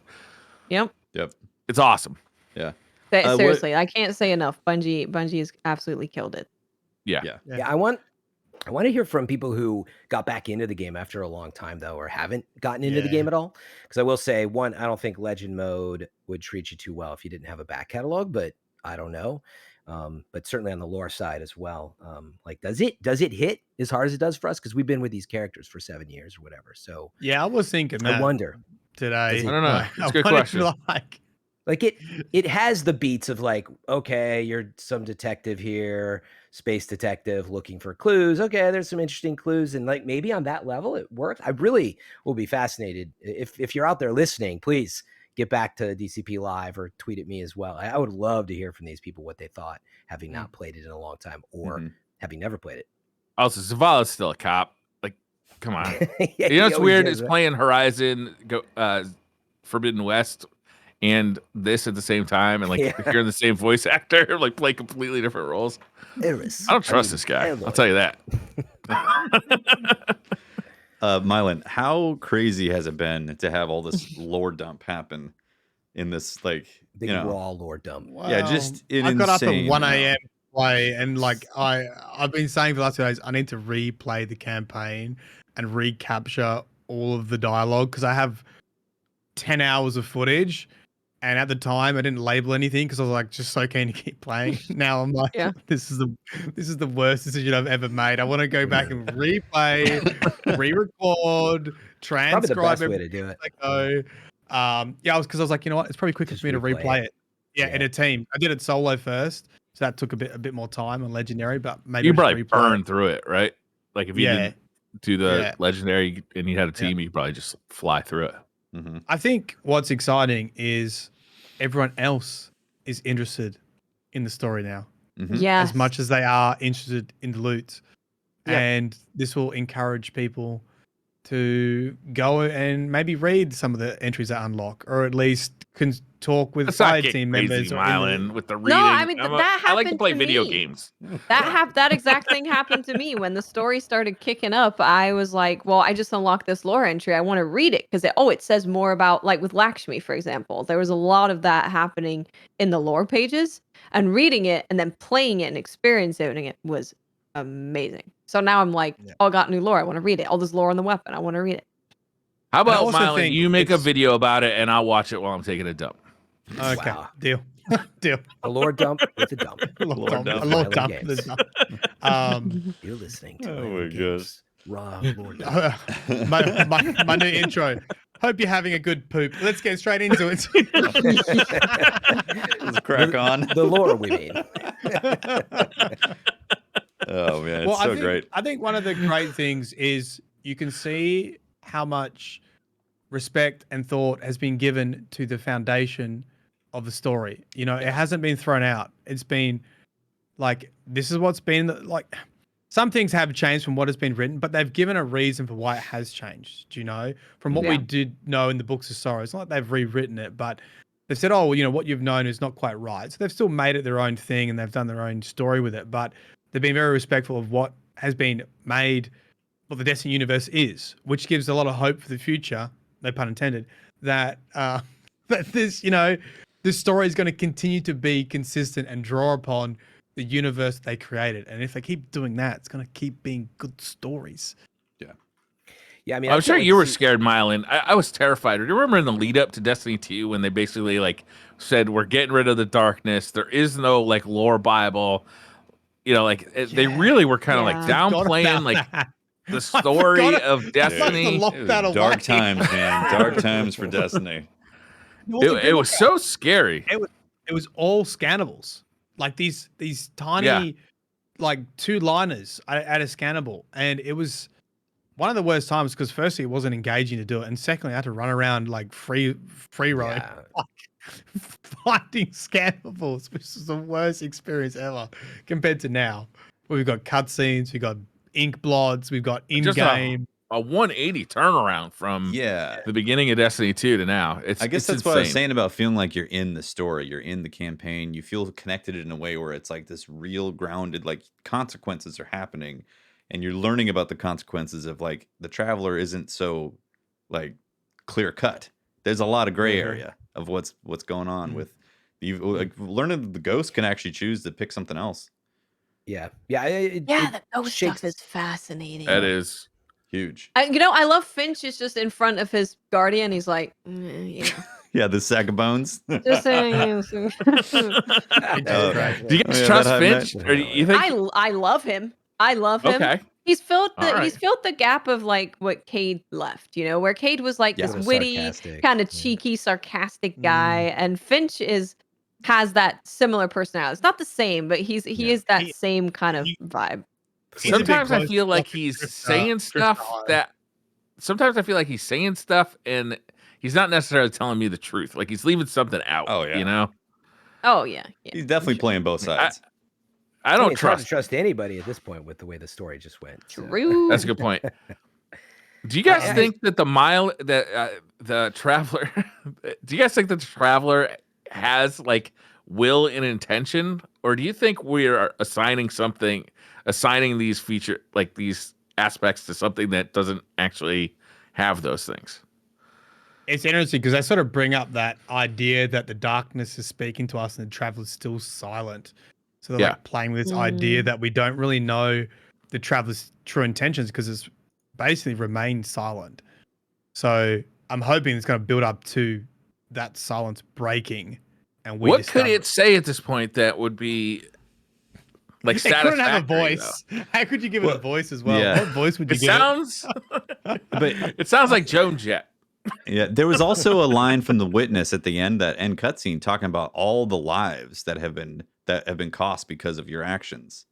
Yeah, you know, like it was calling out the traveler in a very, like, obviously it's you know, the witness is supposed to be the bad guy, but like there was some damning evidence that it was calling out and be like, oh, all your guardians are killing things left and right. But when my dog like goes to the bathroom on the floor, I say, why would you do that? Like assigning him, like I'm assigning him like will for doing this, but.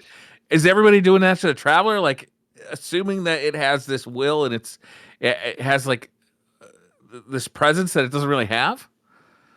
Well, or is it just this orb that floats around and shits out ghosts? The ghosts for the last attempt, right? It's like a gremlin after midnight. It's just on the I always forget the name. I keep saying Watcher. It's not the Watcher. The witness. The witness. With the witness, with that end scene, it says, you know, it's talking about the traveler, you know, taking lives. It also says no light, no dark, or something like that. Yeah, I was gonna say that's the thing that stuck similar. out the most to me as an idiot when it comes to lore. So, the traveler was like, or the witness was like, okay, time out. We've had enough death. But doesn't it say enough life as well? Isn't it saying we've had enough of both of these sides, and we're coming to enough of the intervene. game that's been played. Yeah, like to me, it sounded, and tell me if I got this way off. It sounded more like they were more the impartial, and the yin and the yang is there. You've got the light and the dark. That's what it sounded like, and it was like, all right, we've had enough of the light side messing around. It's time to, I don't know, balance things. I don't know. the thing that reminded it for me was it's a very similar description to what Callus said when he saw like the end of the universe. He says there's no light, there's no dark, there's just nothing. And then that's what the witness says. So what that quite means, I don't know, but for me it really linked this whole Callus experience when he met the witness and the vision he had of nothing, because it's sort of repeated in that cutscene. I don't know if that's a bit like how in the season of Lost, how the Savathun says something's watching us, and you look at your feet and there's light and dark, and there's something above us. Don't know if that's like a reference, like you're saying, to the witness being above like light and darkness altogether, and like maybe going to the next level, not just being a representative of the darkness and being something more. Don't know. You know, it's interesting about the four things, 2 true, 2 untrue. What if us moving planets was true, and then we become equals enough to combat the witness who can actually move potentially planets? If it's like a planet consuming entity, you know? And like we have to become powerful enough to overcome the witness, so we gain the ability to be world traversing entities. That's solar 3.0 better be fucking good. Yeah, right? Or some god ability, you know, god energy. It's like all the energies together. New subclass will be planet mover. Planet moving. Yeah. Planet mover. They call me the planet time manipulator. Universe traveler. The matter class. Yeah. Yeah, it's fascinating. The witness character, that reveal, like that was exciting because it's the first time that we've really seen something new in Destiny like that degree that implies so much. Like, and just the way the witness looked, like, god damn, insane. Yeah. Mm-hmm. So cool. Crazy. Yeah, I mean, the first thing I was thinking, I know they're not the new enemy type, but I was like, oh, we're finally, hopefully going down a path that we're getting much closer to having a truly new enemy types. Obviously, the Lucent Hive were really cool, though. But yeah, Lucent Hive were fun, and it was nice to have something new to fight. You know, it really was. Yeah. Yeah. It was great. Yeah. Did you ever think we would be talking about a campaign where we saw an armed Kara and that wasn't the thing we spoke about? Oh my god, right?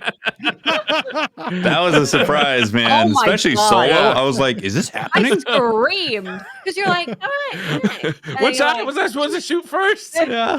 Looking at the eyes, I was like, please no eyes, I please totally no tried eyes. shooting the eyes. Yeah. Oh man, it had a lot of health too. I was like, am I doing grabbed my something wrong? notepad. I was like,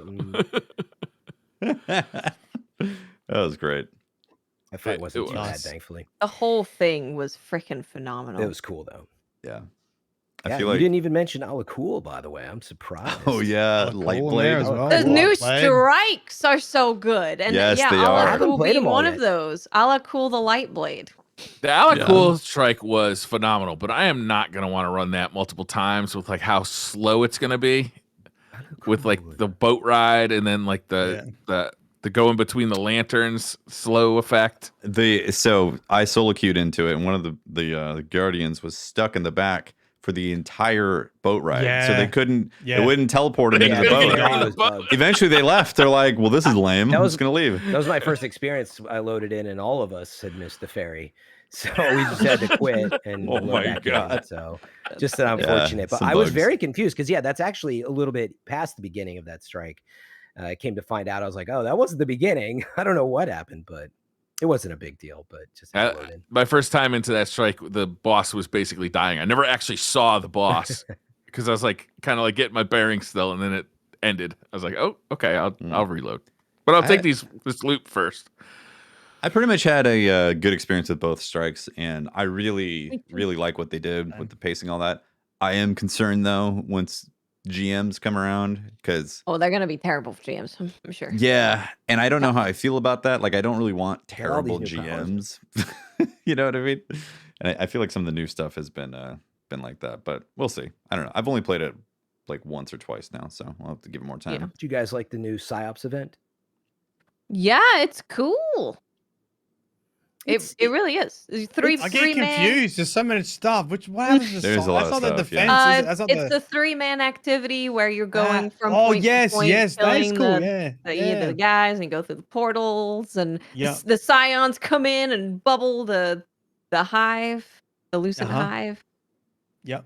Yeah, I've only played it actually it was only once or twice. I still need to really get into it. I don't know how I feel about it, but it feels, it feels like expected activity based on what they've been doing. But I wonder, like all of those events, will it last? And like looking back, actually, the season of the Splicer, the override missions were really cool. I liked where they were going with it. I don't know if is there anything like that in this season or in Witch Queen? The one where you carried the ball through the gauntlet and you had is there anything like that you guys have seen? Unless it's gonna be delayed for a bit until. Has the season officially started? The seasonal activity? Yeah. Yeah. Okay, yeah. So do we want to get Pope back in? Yeah, we should. So we someone get him want to in? text him real quick? I'll send him a message. He's on Twitter if you hit him up. Yeah, it's can't believe we're at this point with Witch Queen being so amazing. It's such a breath of fresh air. So this is the thing that is and this is a big thing that I don't know if I've heard too many people talk about, but the seasonal stuff launching with the expansion ties directly into it. And with Beyond Light, we had the Hunt season of the Hunt. Oh yeah, those are and terrible. it was so separate. So it's like you're done with this awesome campaign experience, and then you go and do this stuff that's completely unrelated, and you're like, oh well, this is a bit of a downer. But it's all related. Like the campaign ties directly into the season. You're talking with Caitlin and letting her know that we need you to help us with these Lucent Hive. It's really good. Yeah, and really, really good. Season of the Lost was the prologue that it actually tied in that well that even the last season of the end of the last year tied right into it super well. That's why I can't wait to see the last season moving into Lightfall. If they do what they were doing with Season of the Lost, it's really impressive how they've moved forward the seasonal stuff. And for $10, it's very worth it. It's pretty impressive. Oh, and Vox Obscura, is that that's the grenade launcher. Correct me if I'm wrong, chat, with the exotic grenade launcher. But it's like a mini dungeon. It's like Presage almost. Oh, really? Yeah. It's actually pretty challenging. Like I could not do it solo. I had to get people in to help me. It would be very hard to go solo until you've worked out exactly what you have to do. And it's like all a little bit puzzly. It's like a Oh, the job. I'd rather damn time exotic forfeit. missions have been so good. And again, they all tie into the story. It's not just like, there's this one gun, I don't know, it's from somewhere in space and you're going to figure out the space stuff. It's like, it's actually to do with continuing the campaign story. Yeah, That's actually, awesome. as I you love guys that. mentioned all this, we normally would see like, oh, this is our roadmap for now. But wait, there has been no roadmap, right? No. It's just like, and there's not even one this week because I guess like mostly everything's out. Are we expecting, or has there been talk that there's more stuff dropping later other than Grandmasters? Good question. I Yeah, haven't kind seen of it. weird. yeah. It's really Usually we weird get when a you think about schedule, it. like you said. Like Yeah, I Iron mean- Banner's here and GMs are Yeah, they stopped releasing doing this. it. And They're like, too spoilery. I'm done. honestly, I feel mind. like we Maybe kind of that's get the why. cadence. We get the cadence now. Like we've Yeah. had a year, well, 15 months of what a whole year of Destiny is looking like, and now they're like, okay, we can do it even better. And here's the start of that with Witch Queen. It's like, I'm down if that's what we're gonna see, because this is great. And maybe that's their experiment with like all of this coming together and tying together. Like, how is the player activity without a roadmap? Like, and it probably is just the same for now. So like, maybe don't spoil anything. So yeah. Plus, we know there could be other stuff coming. There could be some things that spoil the raid with things that are said after the raid. That could complete. be it too. Yeah. So maybe they don't want to say something about that. Yeah, I guess that's the main thing. They're like, the next thing is the raid. True. Yeah. Everybody wait until we get past that, until we talk more, you know? Yeah. Cool. Man. Do you want to do some Twitter questions? Pope coming back. I messaged him. More like nope bear, you know what I mean? Nope bear. Got him. Yikes. Got him. Yeah, let's do it. The Mohegan 9 says, is there any reason to not do the story in legendary mode? I still have chills and a smile. Not if you can handle it. If you're Yeah. good to, if it's a good level for you and it's not too difficult, then no, go for it. If you're comfortable building, occasionally, it's not even that often, just that you know what a few things do that, you know, in your build. I think that's probably the only thing you have to worry about. And then you're going to die a few times and then figure it out. For me, I did have to have my sweaty gear on because I really wanted to use the glaive, but I found it wasn't suiting my build. So like, unless you're really keen to use a certain weapon and try it out, like that was probably my only thing with, I mean, it wasn't a big issue, but I was like, I really want to use glaive, but I can't because I just can't justify because I didn't have it quite set up. And I was like, I need to have my sweat lord build on to get through. That's what I noticed as well, is that you had to be flexible and you definitely wanted some long range in there. If you didn't have long range, you're more than likely going to be in situations that you were screwed. You know, like you had to have a scout rifle. Yeah, a scout. I was running SMG. I needed a scout. Yeah, no, I used a sniper. So like a sniper, scout, or linear fusion to handle some tricky situations were pretty important right there. I'd say builds in terms of your character were like semi-important. Like I don't think. Yeah, I meant mostly weaponry and like you can like double dodge or whatever. Mm-hmm. Yeah, I mean the Void 3.0 stuff is great, obviously, because you know it's fun and you explode stuff and getting devour and invisibility and all that stuff. But like really making sure you had burst DPS, so like say a Galahorn, and then fast ad clearing. So fusion rifles worked really well with that. I ended up relying on null composure quite a bit because null composure is just really good for that. And then again, if you were in like a lot of long range situations, make sure you had a scout rifle or a pulse rifle you could rely upon. Yeah, my short answer for this in all games, by the way, is can you switch the difficulty at any time you want? Yes, then do it. What are you waiting for? Give it a try. Absolutely. Because sometimes it pushes you in a new direction. Like, oh, that really, like you saw Pope. He's like, that got me thinking. People avoid it too much because they're like, I don't want the annoyingness because it has a stigma of the past. A lot of games used to be like that. We're past that. So anyway, absolutely try it. There's no reason to try. You could even do it on normal and like get to know all the encounters and the mechanics and stuff, and then go back on legendary. You could do that if you wanted to. Just play through it to get the story, and then go back through it to try the legendary mode. Yeah. And there was still the stigma. I say try it, and you know, I would try the legendary mode. You can switch whenever you want. What happens? So you die. You wasted 30 minutes. Well, maybe you had some fun along the way. Yeah. I think overall there was like maybe 3 or 4 encounters where I really had to wipe a bunch of times to get a plan down and like figure it out. But it was great once I did, you know? Yeah, it wasn't, It wasn't like a Grandmaster Nightfall. Like, I know we got to take the next question. I would say Legend's best thing for me was, and I don't know if the normal campaigns like this, does anybody know or can share it in chat? If so, I just didn't have to think about infusing like almost ever because it was like, this is your power cap. Don't worry. that taking that off my plate was the best thing in the Destiny campaign in a long time. They gave you upgrade modules. Yes. I was going to say that too. chest. I could play with my gear without fear. And that always sucked. Those were the two worst parts, is worrying about grinding blue crappy gear for the campaign. I'm excited to use my old gear that I've learned it. So they really nailed that part of it. I don't know if it's the same for normal, but wait, before we move on from this, I forgot to mention this when we were talking about the campaign. So I did it solo, and then I got to play a little bit with memes on the scaling with Legendary. And two-player. Yeah, so you get everybody gets one revive token, and you also have like 30 seconds, I think, to revive the person. Otherwise, it's a wipe. So I actually felt like playing with other people might be more difficult unless they're That's what some really people good. are saying. Yeah, because they're holding their weight. You saying memes isn't holding the weight? So there is carrying her own load. Like that one circular boss where he chases you as soon as it's like damage time. That was actually pretty difficult because also the enemies are more tankier as well. So it's not that you only have Can't solo it once someone's down.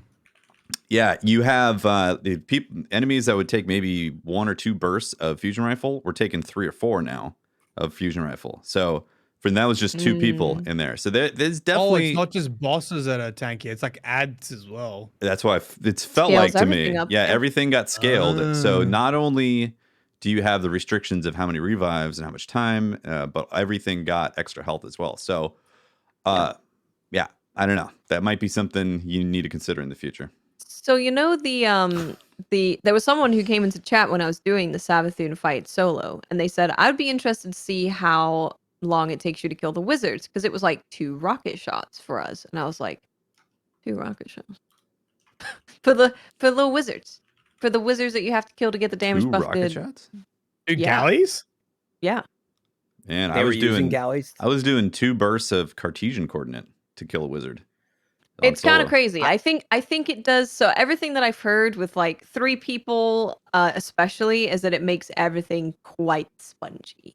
Yeah. That would make sense. That's something. That's something to work on, though. I think just because Destiny is so much about like playing with people and playing with the community, playing with your friends, that having solo be the more optimal way to play is maybe. Yeah. Again, I mean, I'll have to try it. I'm sure it's tough, but it's the token thing. About what? The token thing, like that really cements it to where you have to have someone who's going to be playing relatively on the same level, because if they die once, well, fine, you can res them. But if they die again, well, it's a wipe. Like, guaranteed. Right. If that same person dies twice, like, that's a guaranteed wipe. True. So that's why they're down 100% at that point. Yeah, like that's just 100% a wipe right there. So, I think it makes it more difficult. I want to get plat now with 3 people or 2 people. Yeah, I'm very curious to see. I'm sure it's super tough. It probably is. We used to play all the time before we were on video. We'd be sitting here playing a chat. It's true. Yeah. But then you can see the flashing of the screen on the face. You know? Yeah. Yeah, the idea that you can get a res or get a well, like there was just times in the solo campaign where like, oh man, I just wish I had a little bit of like something to help me out right now. So I don't know. Hopefully they're both challenging their own ways. But yeah, seems like it. Welcome back, Pope. Welcome back, Hey, Pope. Pope. We're on to questions. Rezo Chibi Kim says, "Hey Fran, great job beating the Witch Queen in Legend mode solo. There were some intense moments. I have 3 questions. We're gonna rapid fire these, Fran. So you're gonna have to remember the questions and then answer them after I ask all 3. Here we go. Which battle was your favorite that you had sweating through the campaign? Goku Green or Midnight Blue? And did you wash your hands?" Oh my God. Chibi Kim, thanks for those questions. Yes, of course, I always wash my hands. Stop asking me in chat.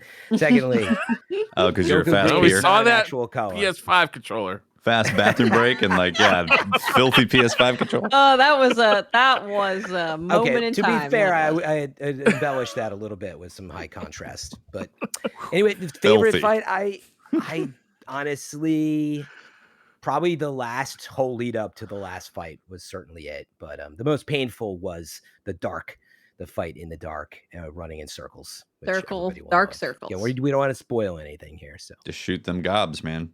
Get some light. Yeah. Don't have time, Tefty. I'm being chased by a madman. I had time when I was running. I was trying to remember what you were talking. I know what you're talking about now. Right. Yeah. It was like one of the first main bosses down. It wasn't that dark. It's very early on. Yeah. Auntie Krauser says, how does everyone feel about Dankblade being back, and why is the Hive rave intensifying? I love him. He's a precious baby. Lightblade. Yeah, Lightblade's great. Back. I'm happy too. It's fun seeing that. I was like, is I that like his parkour jump? I wonder if we could take his helmet again. Wear it. Wasn't it gloves in D1? You got like no, it was the fusion rifle also. Titan helmet. I want the fusion rifle back. Raythara says, where was Savathun's song, and why am I scared it wasn't included? It was track 9 on the. There is I was pretty sure it was Savathun's song. I remember jumping down somewhere and hearing it because it stuck in my brain. Yes. Listen for it. There's one of if it wasn't the actual song, it was the music box tune. It was because again, I had listened to those very closely for a while there. I know it's in it because I was like jumping down. I can visualize. I was like, oh, that's the theme, but it's barely there. So I don't know. Somebody out there probably knows. There you go. Zachary Richards says, nice and simple question this week. How do you eat your nuts? Are you picky and eat them one by one, grab them and toss them back, or grab them and eat a few at a time? D's?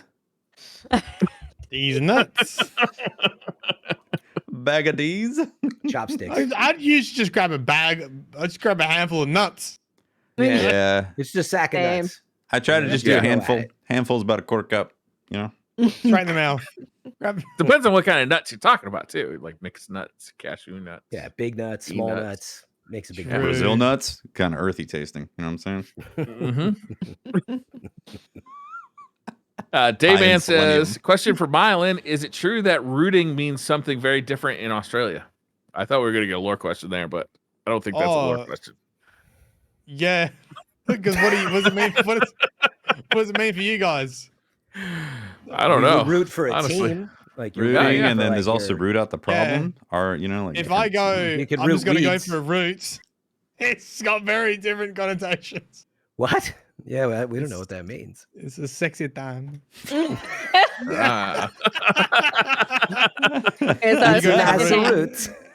nice root. Yeah, it's a sexy time. Yeah. I would like to root. I can't connect to the Craig, so is that going to be a problem? That's fine. No, it's fine. Yeah. Okay. C-No says, Bungie knocked it out of the park with this one, but have you come across anything in Witch Queen that you haven't liked? My frame rates. My frame rate's in my menu. I managed to get down to a single digit. I was waiting for it. I was like, oh, we're getting there. Oh, really? We're getting there. I got 6 frames during a menu. Yep. My weapon crafting tutorial bugged out and stuck on reshape this weapon. I'm like, I've reshaped the goddamn weapon. Quit telling me. The first mission of the campaign bugged out on me about 3 or 4 times. Now, one time it was because I switched PCs, and I think that just fucked it up because I switched PCs, but on this PC up here, I don't think I'd played my Titan since Beyond Light, so it just wanted me to go into Beyond Light on my Titan, and it didn't realize, like, I wanted to go into the campaign that I was already playing, so that bugged it out, but I had the game just crash on me a couple of times as well during the first mission. Never had it again, but during the first mission, I had it a couple I had a hard crash on the Xbox last night. Just went straight to, completely crashed out. That's bound to happen in a live service game. Like, I didn't feel it was really smooth overall. I was super impressed. It only took like 15 minutes. 15 minutes for me. Queues were real. At the queue, nice. I got in instantly. Wow. I pressed go and it went straight in. Yeah, you know, son of a bitch. We haven't once mentioned how amazing this launch was for Destiny with like 1 million pre-orders. Like, good job, Bungie. You really you cracked it. You cracked the nut. They solved it. They solved the case. You know how to do it. So we were talking about launch. We were talking about things that maybe that we didn't like. So they had one, and this is a small thing, but the tutorial you're talking about weapon crafting. Yeah, the menu that tells you what to do in a tutorial, right? The little bar that goes across the bottom. It's very intrusive, and it like it blocks what I want to see. Like I'm looking it does sometimes. Yeah, I was looking during the weapon crafting and other type like tutorial things. They got in I'm the way like, of some look, mats I'm and like, stuff. get out of the way. I'm trying to see what's to do what you're asking me to do. I need to see what's underneath the thing that's telling me to do what I'm telling you to do. Yeah. So get the hell out of the way. I would Yeah. like to be able to just acknowledge that what it wants me to do, or have some less. I understand its purpose, it but needs to be was cleaned up, but it's a good step forward. Before they just wouldn't tell you anything at all. So Yeah. I think it was good that it's. In fact, their tutorials seem to improve quite a bit. Of like, go here. This is how you make an umbral engram. So I'm happy they're telling players. But you are right. It needs to be cleaned up probably. My only complaint That's a small gripe. is shield tracking. Sometimes I feel like it's anti-tracking. Like I feel it oppositely. It goes in the wrong direction. I'll be like right aligned, and I'll throw it, and I'm like, Maybe it's careful, RNG. You know, it's like every once in a while you just you weren't grasping your. Sometimes it feels like it's on a string, and other times it just yeah. gravitational pull by Jupiter. Yeah, you know, you're just like, it has its "Whoa!" own mind. And it's always when you really need the overshoot, like I'm about to die, like I jump up in the air, there's like 10 enemies, and I throw it, and it just field goal right between everything, bounces off the floor. Oh man, it's the absolute truth. How did I miss that? My one thing is the thing I always mention is gear management, and no love for the loadouts, the gear management, the UI front. Again, it's an amazing place, but I just really want to see some focus on that. I don't know why. I just feel it's so important for the game. So yeah, you know what? Too much story and too many weapons. I need them to dial it back. Yeah, right. Exactly. I don't have enough time. Much graphics, I don't like too. your attitude. Yeah, the graphics How was too that? nice. How Too was nice. that Calm it down. Can we get a 495 Vault? demake? You A enjoy Destiny that time? 2 demake for PS1, please. Yeah, exactly. I really don't like how many guns are relevant and that you can switch between them and use them. I feel like I'm not really pigeonholed into what I need to play and only play that, you know? There's too many viable options. It's too much fun to switch between things and still be able there to. it is. Too much I Hey, fun. don't they know there's COVID on? We're not supposed to have fun anymore. Yeah. Game's Game's too much fun. fun. There's Mad a about problem with that. Yeah. I'm mad about it. Are you having fun? Because I'm mad about that too. Multi says, with Witch Queen's focus on psychic detective fantasy, which detective archetype is your guardian? The hardened vet who's seen it all and probably should have retired years ago? The awkward genius? The unsuspecting goofball? I feel like mine is the one that stays up entirely too late working on a case and calls their partner at 3 o'clock in the morning and goes, "I figured it out," and everyone hates it. Yeah. I feel like that's my guardian. The red string on the She's just on the phone like, "Look, Yeah, the figured emote. it out." Yeah, my one's got to be like Charlie from It's Always Sunny. Like he's definitely the he's out there like with the board with everything on it, just going crazy.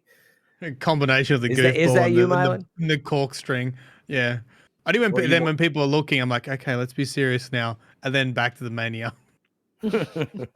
Mine is the drunk vagabond because stink ass warlock, and I'm constantly drowning in all this purple grape. So, yeah. True. Purple drink. That Mine just shot everything up and was like suddenly stumbles upon the clue. Like Danny DeVito's, so I started blasting me. I'm like the library detective from Seinfeld. Yeah, you think that's funny, Seinfeld? Well, let me tell you something. You think that's funny, Savathun? Violet Witch Queen says, "What are we nicknaming Savathun's worm, and what do we think it tastes like?" A cutie man. That's his name. You think it's cute? That worm? Like a dead fish worm thing. Gummy? Do we interact with Savathun's worm? Oh yeah, we should be careful. Like, I mean, There's that's one way pretty to put great. it. Let's say A that. very tasteful sex scene. Yeah. Very tasteful. You won't believe where they put that worm, Pope. You were wondering. You were wondering. I live in Southeast Asia. It's not uncommon to have worms in places that you wouldn't expect. Wow. What's a good name for your worm? Eater. Right. For my worm? I'm gonna go Arthur. Arthur the worm.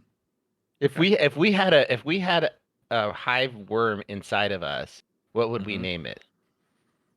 Billy. Bruce. Billy. I would probably name it something Super like basic. Dickhead. So like every time I would like Why are you gonna bring complain foul language to the Jeez, podcast, Pope. man? Yeah, just geez, saying. man. Jesus. Okay, so asshat, I don't know. Something where like if you're referring to him, it sounds like you're No, I just call it worm. Oh, that's worm. That's wormy. worm. What's the name of your dog? Is it dog? Shark Yeah. bait. Shark bait. Also, what would it taste like? I mean, that's disgusting. I don't think I'd taste it. Yeah. Gummy bears. Oh. It ain't sweet. That thing's It decrepit. don't look like gummy bears. It's all Pretty juicy mucusy. looking.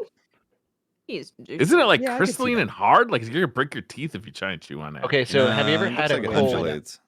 Have you ever had a really bad cold and had like this sinus infection and you Oh kinda yeah, it tastes snort like up? I'm that. talking about. Yeah. That's what it's gonna taste like. Tastes like swallowing your own mucus. Yeah. Yeah, just a big lump of it. Can we go to the next? Oh, nobody's question? eating right now. Oh my DLN God. is saying, Yeah, it's right with the crazy amount of weapons we got, what's gonna be your go-to for going into the day one raid? You know what? I thought about this. Ooh, good I question. think Outbreak Perfected might be making a bit of a comeback It is good. because Oh, of because of that the buff to 40%. primaries. Yeah. Very good. I don't know if you guys have been Yeah, using you're it, but right. I got addicted to it and I had to switch myself off of it. It is Dang, good. that's a Gotta good wean idea. yourself off the outbreak. Too damn Oh good. yeah, because I wanted to try different guns, you know. So, but Mhm. the Siva, especially if you have the catalyst and it's upgraded, it is a monster. It is really good. You guys gotta try it. I think Yeah. Galahorn will be up there for ease of Yeah. use and burst DPS. It's so good right now. It's pretty strong. I mean, once you What have I'm currently Galahorn, running. What's that? once you have Galahorn in the game, it's gonna be the answer for everything, just like it was in Yeah. Destiny 1, right? I have been running Witherhoard with an SMG and a linear fusion, which has been working really well. My build. Yeah, I so. mean, Witherhoard just seems to always be pretty amazing. Well, when you put Witherhoard with your volatile, it's pretty hard for any ads to escape that. You put Witherhoard on the ground, you proc them with volatile, they're basically going to blow up, and then they keep spreading volatile in the Witherhoard pit, Wait, basically. does Witherhoard proc volatile on its? Well, once they take a certain amount of damage, volatile blows up. Oh, So like, you I just thought need it was to, just from like the nade. I see. yeah. I so used you to try throw and- Captain America shield on them. That will get in volatile, and then put a Witherhoard down, and then they go boom.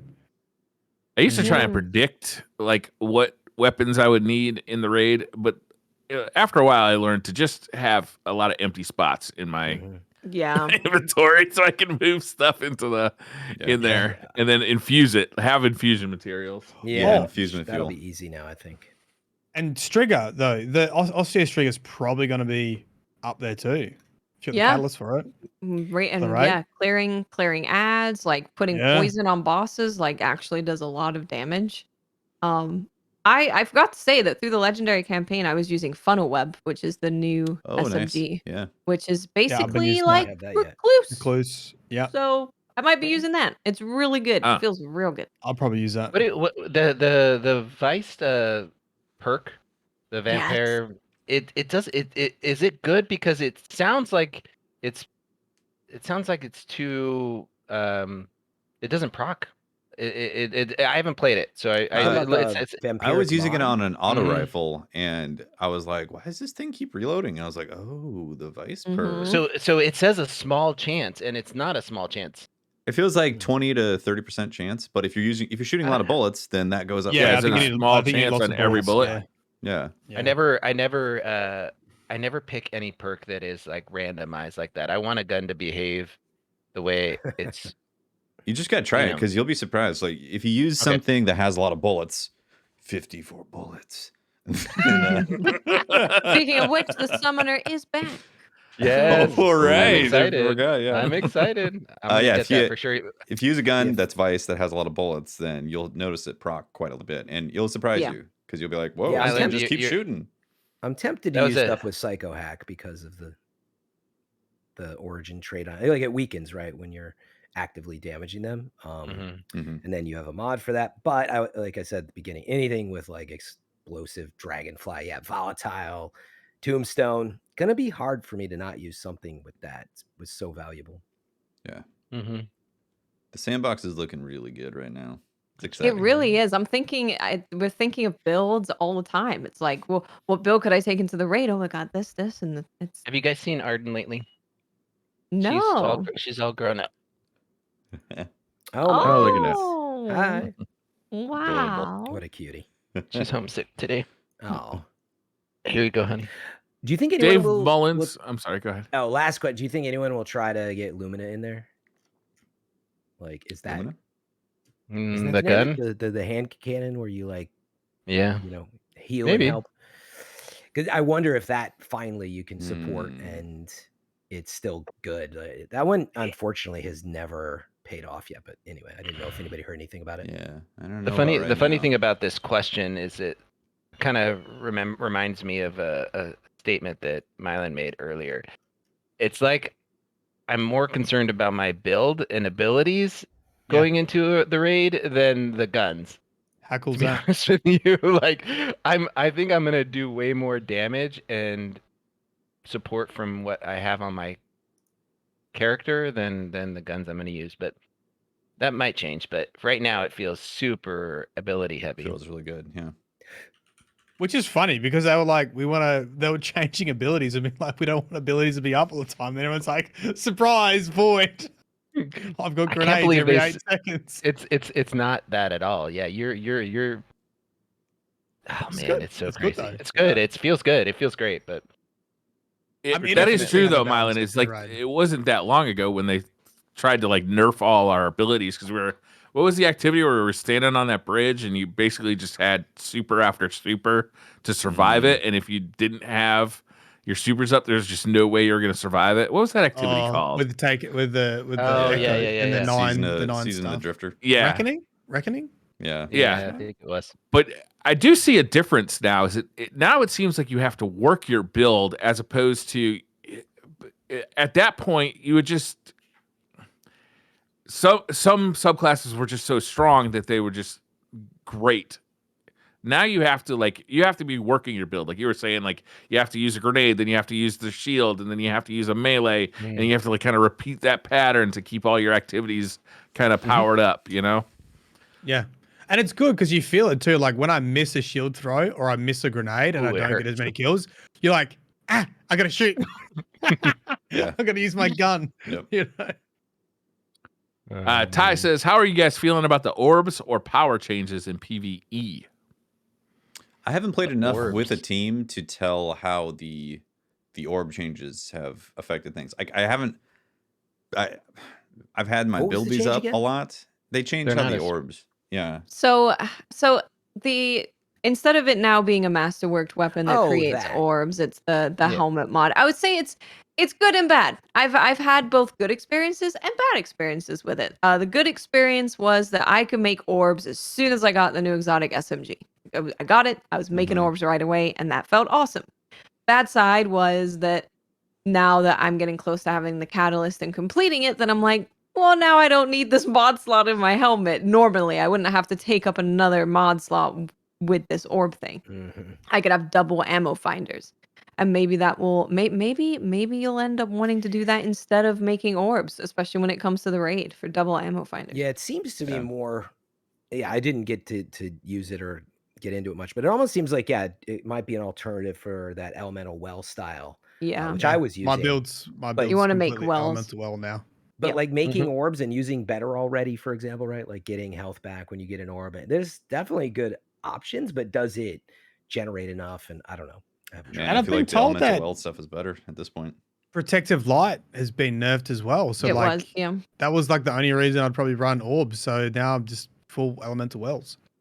Yeah, I feel like I focus my builds on elemental well for PvE. Yeah. I do create orbs. Like I run the Sentinel Shield with Ursa Furiosa, right? So the gauntlets for the Titan that make it rain. Right. So I feel like if you're using the exotics in you can have a character, you can choose to have a character, a support character, that I would build the supers of my warlock and hunters, right? On in my team. So I just produce a lot of orbs just through my super and abilities. I don't need a gun that does it. 3 more questions. That sound good? Yeah, that sounds good. Great. Mr. Atrocity 23 says, question for Mylan, how does someone get through hive rune doorways / portals? I can't talk about this because this will spoil something for Poe, but whoever said that, I was stuck on a section for a while in the campaign. The runes? And I was raging, and the answer was obvious. And my rebuttal was... You couldn't do the puzzle? No, it wasn't that. thing. It wasn't that one. Mylan, It was okay. It was a different one. It was a different one. Okay, you're not talking about the Mylan that had the puzzle that had the runes stacked, because that was okay. No, I got that one. Okay. But it's more obvious than that, and I was probably in there for like an hour, maybe more. And that happens to everybody. Talking about the one where you had to shoot the runes? This is quite a late mission, so I don't know how we're talking about the big area with like multiple floors. Is that the one? Yes. Yeah. Okay. I looked into that way too hard too, Mylan. If you did the same thing, I was examining a certain thing like up close with a magnifying glass. Did you do that? Yes. I was like going around looking for symbols, and then you looked and you're like, wait a second. Yeah. Exactly. What's funny for me, yelling at Chad, you see? And I was like, oh. What's funny for me is I ended up guessing and getting it right the first half, and then I had to figure out and then the latter, like the last one, I was like, wait, I'm missing something, and then I didn't even guess. I didn't get the point of guessing. Take your ear cups off for 1 second, Pope. I didn't realize it was a teleporter. I thought it was locked. Yeah. I didn't realize you could just walk through it. Even though it looked the same. It had runes above it. So I thought it was a locked door. So I'm running around the base floor thinking it's freaking locked, and I have to find the runes to unlock the door because that's been the last 8 years guessing. Oh my God. The door, it's locked. But there was no chain on it. There's no chain. Okay, right, Pope, come back. Oh my God. All clear. Niz99 Bungo ACC says, what are your thoughts on weapon crafting so far? I think it's good, but the weapon perk options are still kind of meh compared to stalwarts like KC / Rampage. I can't answer this question right now because it's so new. I need to be like 4 weeks into the season. There's a lot of different guns before I can really have an opinion on like the breadth and width of like how weapon crafting is. Seem interesting. They seem.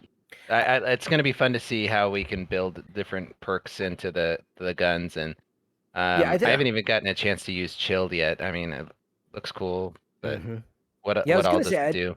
At a minimum, it definitely is really good because, like, as long as you at least can unlock that gun with those perks, it leads you down a path of certainty. Where sometimes you might be left without weapons, like whatever you want, a decent pulse rifle. Now you can get one pretty easily. Whether or not it's God roll or not, right? I think that's where the nuance is. My only reaction to it, and I haven't done enough yet either, but obviously you need to level up the weapon that you want to craft to a certain level to unlock certain perks. And you can obviously see at the very end is like the God roll, I guess. So like for the Glaive, it's Grave Robber and Rampage, because Grave Robber reloads your gun every time you stab something, and you have Rampage. So it's like, it does encourage you that these are like the God rolls because they're at the end of the perk column.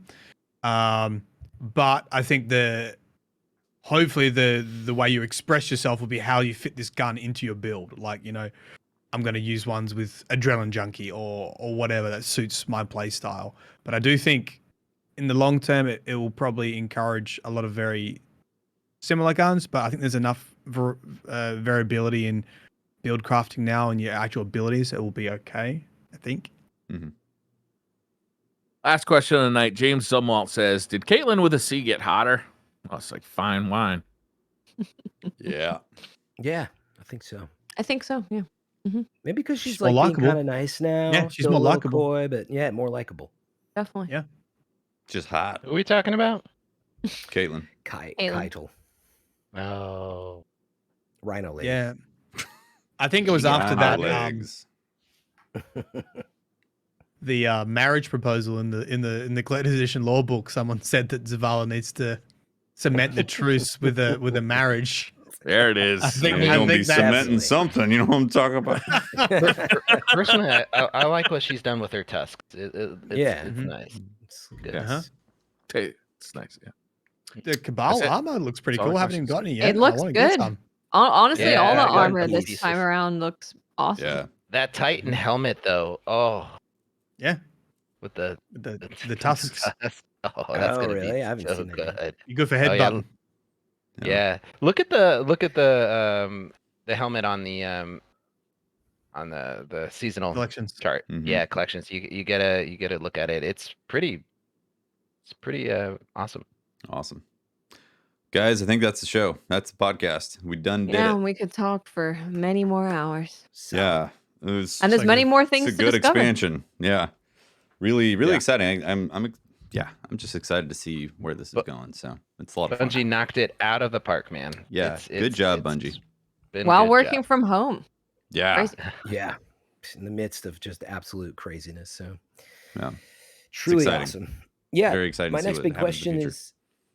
is really, how do I feel after the campaign with the grind? You know, do you go back to Mhm. normal? And normally we're in about a 3-week, 45 days, who knows, for Yeah, some what's players, the they're like, post 4-week window look like or experience, right? Elden Ring comes out in a half hour, so we'll never know. Yeah, It's already Right. out. it's out on PC, but Yeah, you know what? My bad. I'm never playing Destiny again. I'm going to exactly.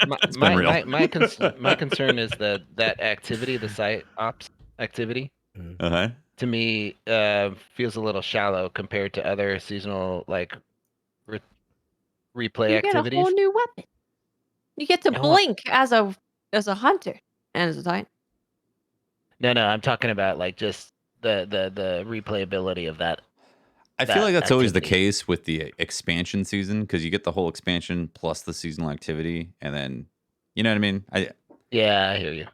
I feel like that's the So the once we're thought done with process the behind that. campaign and the grind, and then we're on to like min-maxing stuff and playing endgame. You're saying you probably won't be even doing that psyop stuff because it Yeah, maybe I don't know. it seems like a pretty shallow version of a quick strike or something, but it's like Mhm. a very linear, very repetitive, and the same thing. So Mhm. But that's Yeah. like one thing, right? You can replay weekly campaign mission stuff. There's weekly challenge modifier, I think, on Mhm. the campaign missions. Mhm. They Is there? cycle. I believe so. So that's what I'm saying. I think there's a new mix, a new layout, a new area to explore. I don't know how I feel it's going to take weeks, but that's my big question. Is it's back to being like, oh, it's still quite the grind, and I like it, but will it be fresh at all? So Yeah, we'll see. Yeah, I know. Time will tell. We'll 'Cause see we got after 3 a more month. years of this, maybe. So. And there's a Right. lot more to do. Like Well- all the well- exotic quests. You've got the Wellspring activity, the raid. psyops hacks, the raid. Exotic You got a ones, lot. Yeah, lot I of think a stuff good coming. measurement is a month after and see where we're at and like how is things feeling like a grind, fatiguing, or does it still feel exciting to go after stuff? I don't know. I'm in the honeymoon phase right now with Witch Queen and I'm loving it. So Oh yeah. but It's real there good. is Elden She's Ring pretty. happening right now, and apparently Elden Ring was Unfortunately. approved. It was approved for the Steam Deck as well, which got Yes. me Yeah, very I know. excited. I'm like, I really. I want was to know. like, okay, I'm buying on a PC. And my question's been answered. On that note, we got to go. It's been an awesome podcast. Thank you so much for listening and tuning in. Shout out to our Patreon members and our Twitch subs for keeping the shows going. You guys are awesome. Also, we have shirts for sale. We should have said it earlier in the show, but we didn't. But you can always support Not that this way one, as though. well. There you go. Go to our shop. Should be in the link description. I don't have the URL in front of me because I'm bad. Fran, where can people find you, Fran? Twitch TV/FM3_ would appreciate if you drop by, and would love to see you there. Awesome. When are you playing Elden Ring, Fran? I'm gonna play tonight. I can't wait. I any will be longer. watching. Thank you. Oh, thank you. She's gonna love seeing me suffer. So drop on It's by. my favorite thing. Awesome.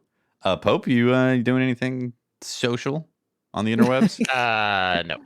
So Pope's not you social. can Okay. find me on this podcast randomly with no advance notice. Maybe you can, maybe you can't. Yeah. Maybe you can, maybe you can't. True story. And, Pope showed up in the pre-show chat, was like, I'm coming on. We're like, all right. That's how that's happening. True story. He showed up at like 2 minutes before the show's supposed to go live. It's like, where is everybody? I'm like, you're the first one here. Guidelines, and then Yeah, I got caught up. And I forgot. Playing Witch Queen. Oh man. I'm at Popehair on Twitter, but that's that's just me. There you go. That's the show, guys. Thank you so much for listening, hanging out. We'll see you next week for more stuff. Yeah. All right. All right. Bye. Bye. Bye, Guardians.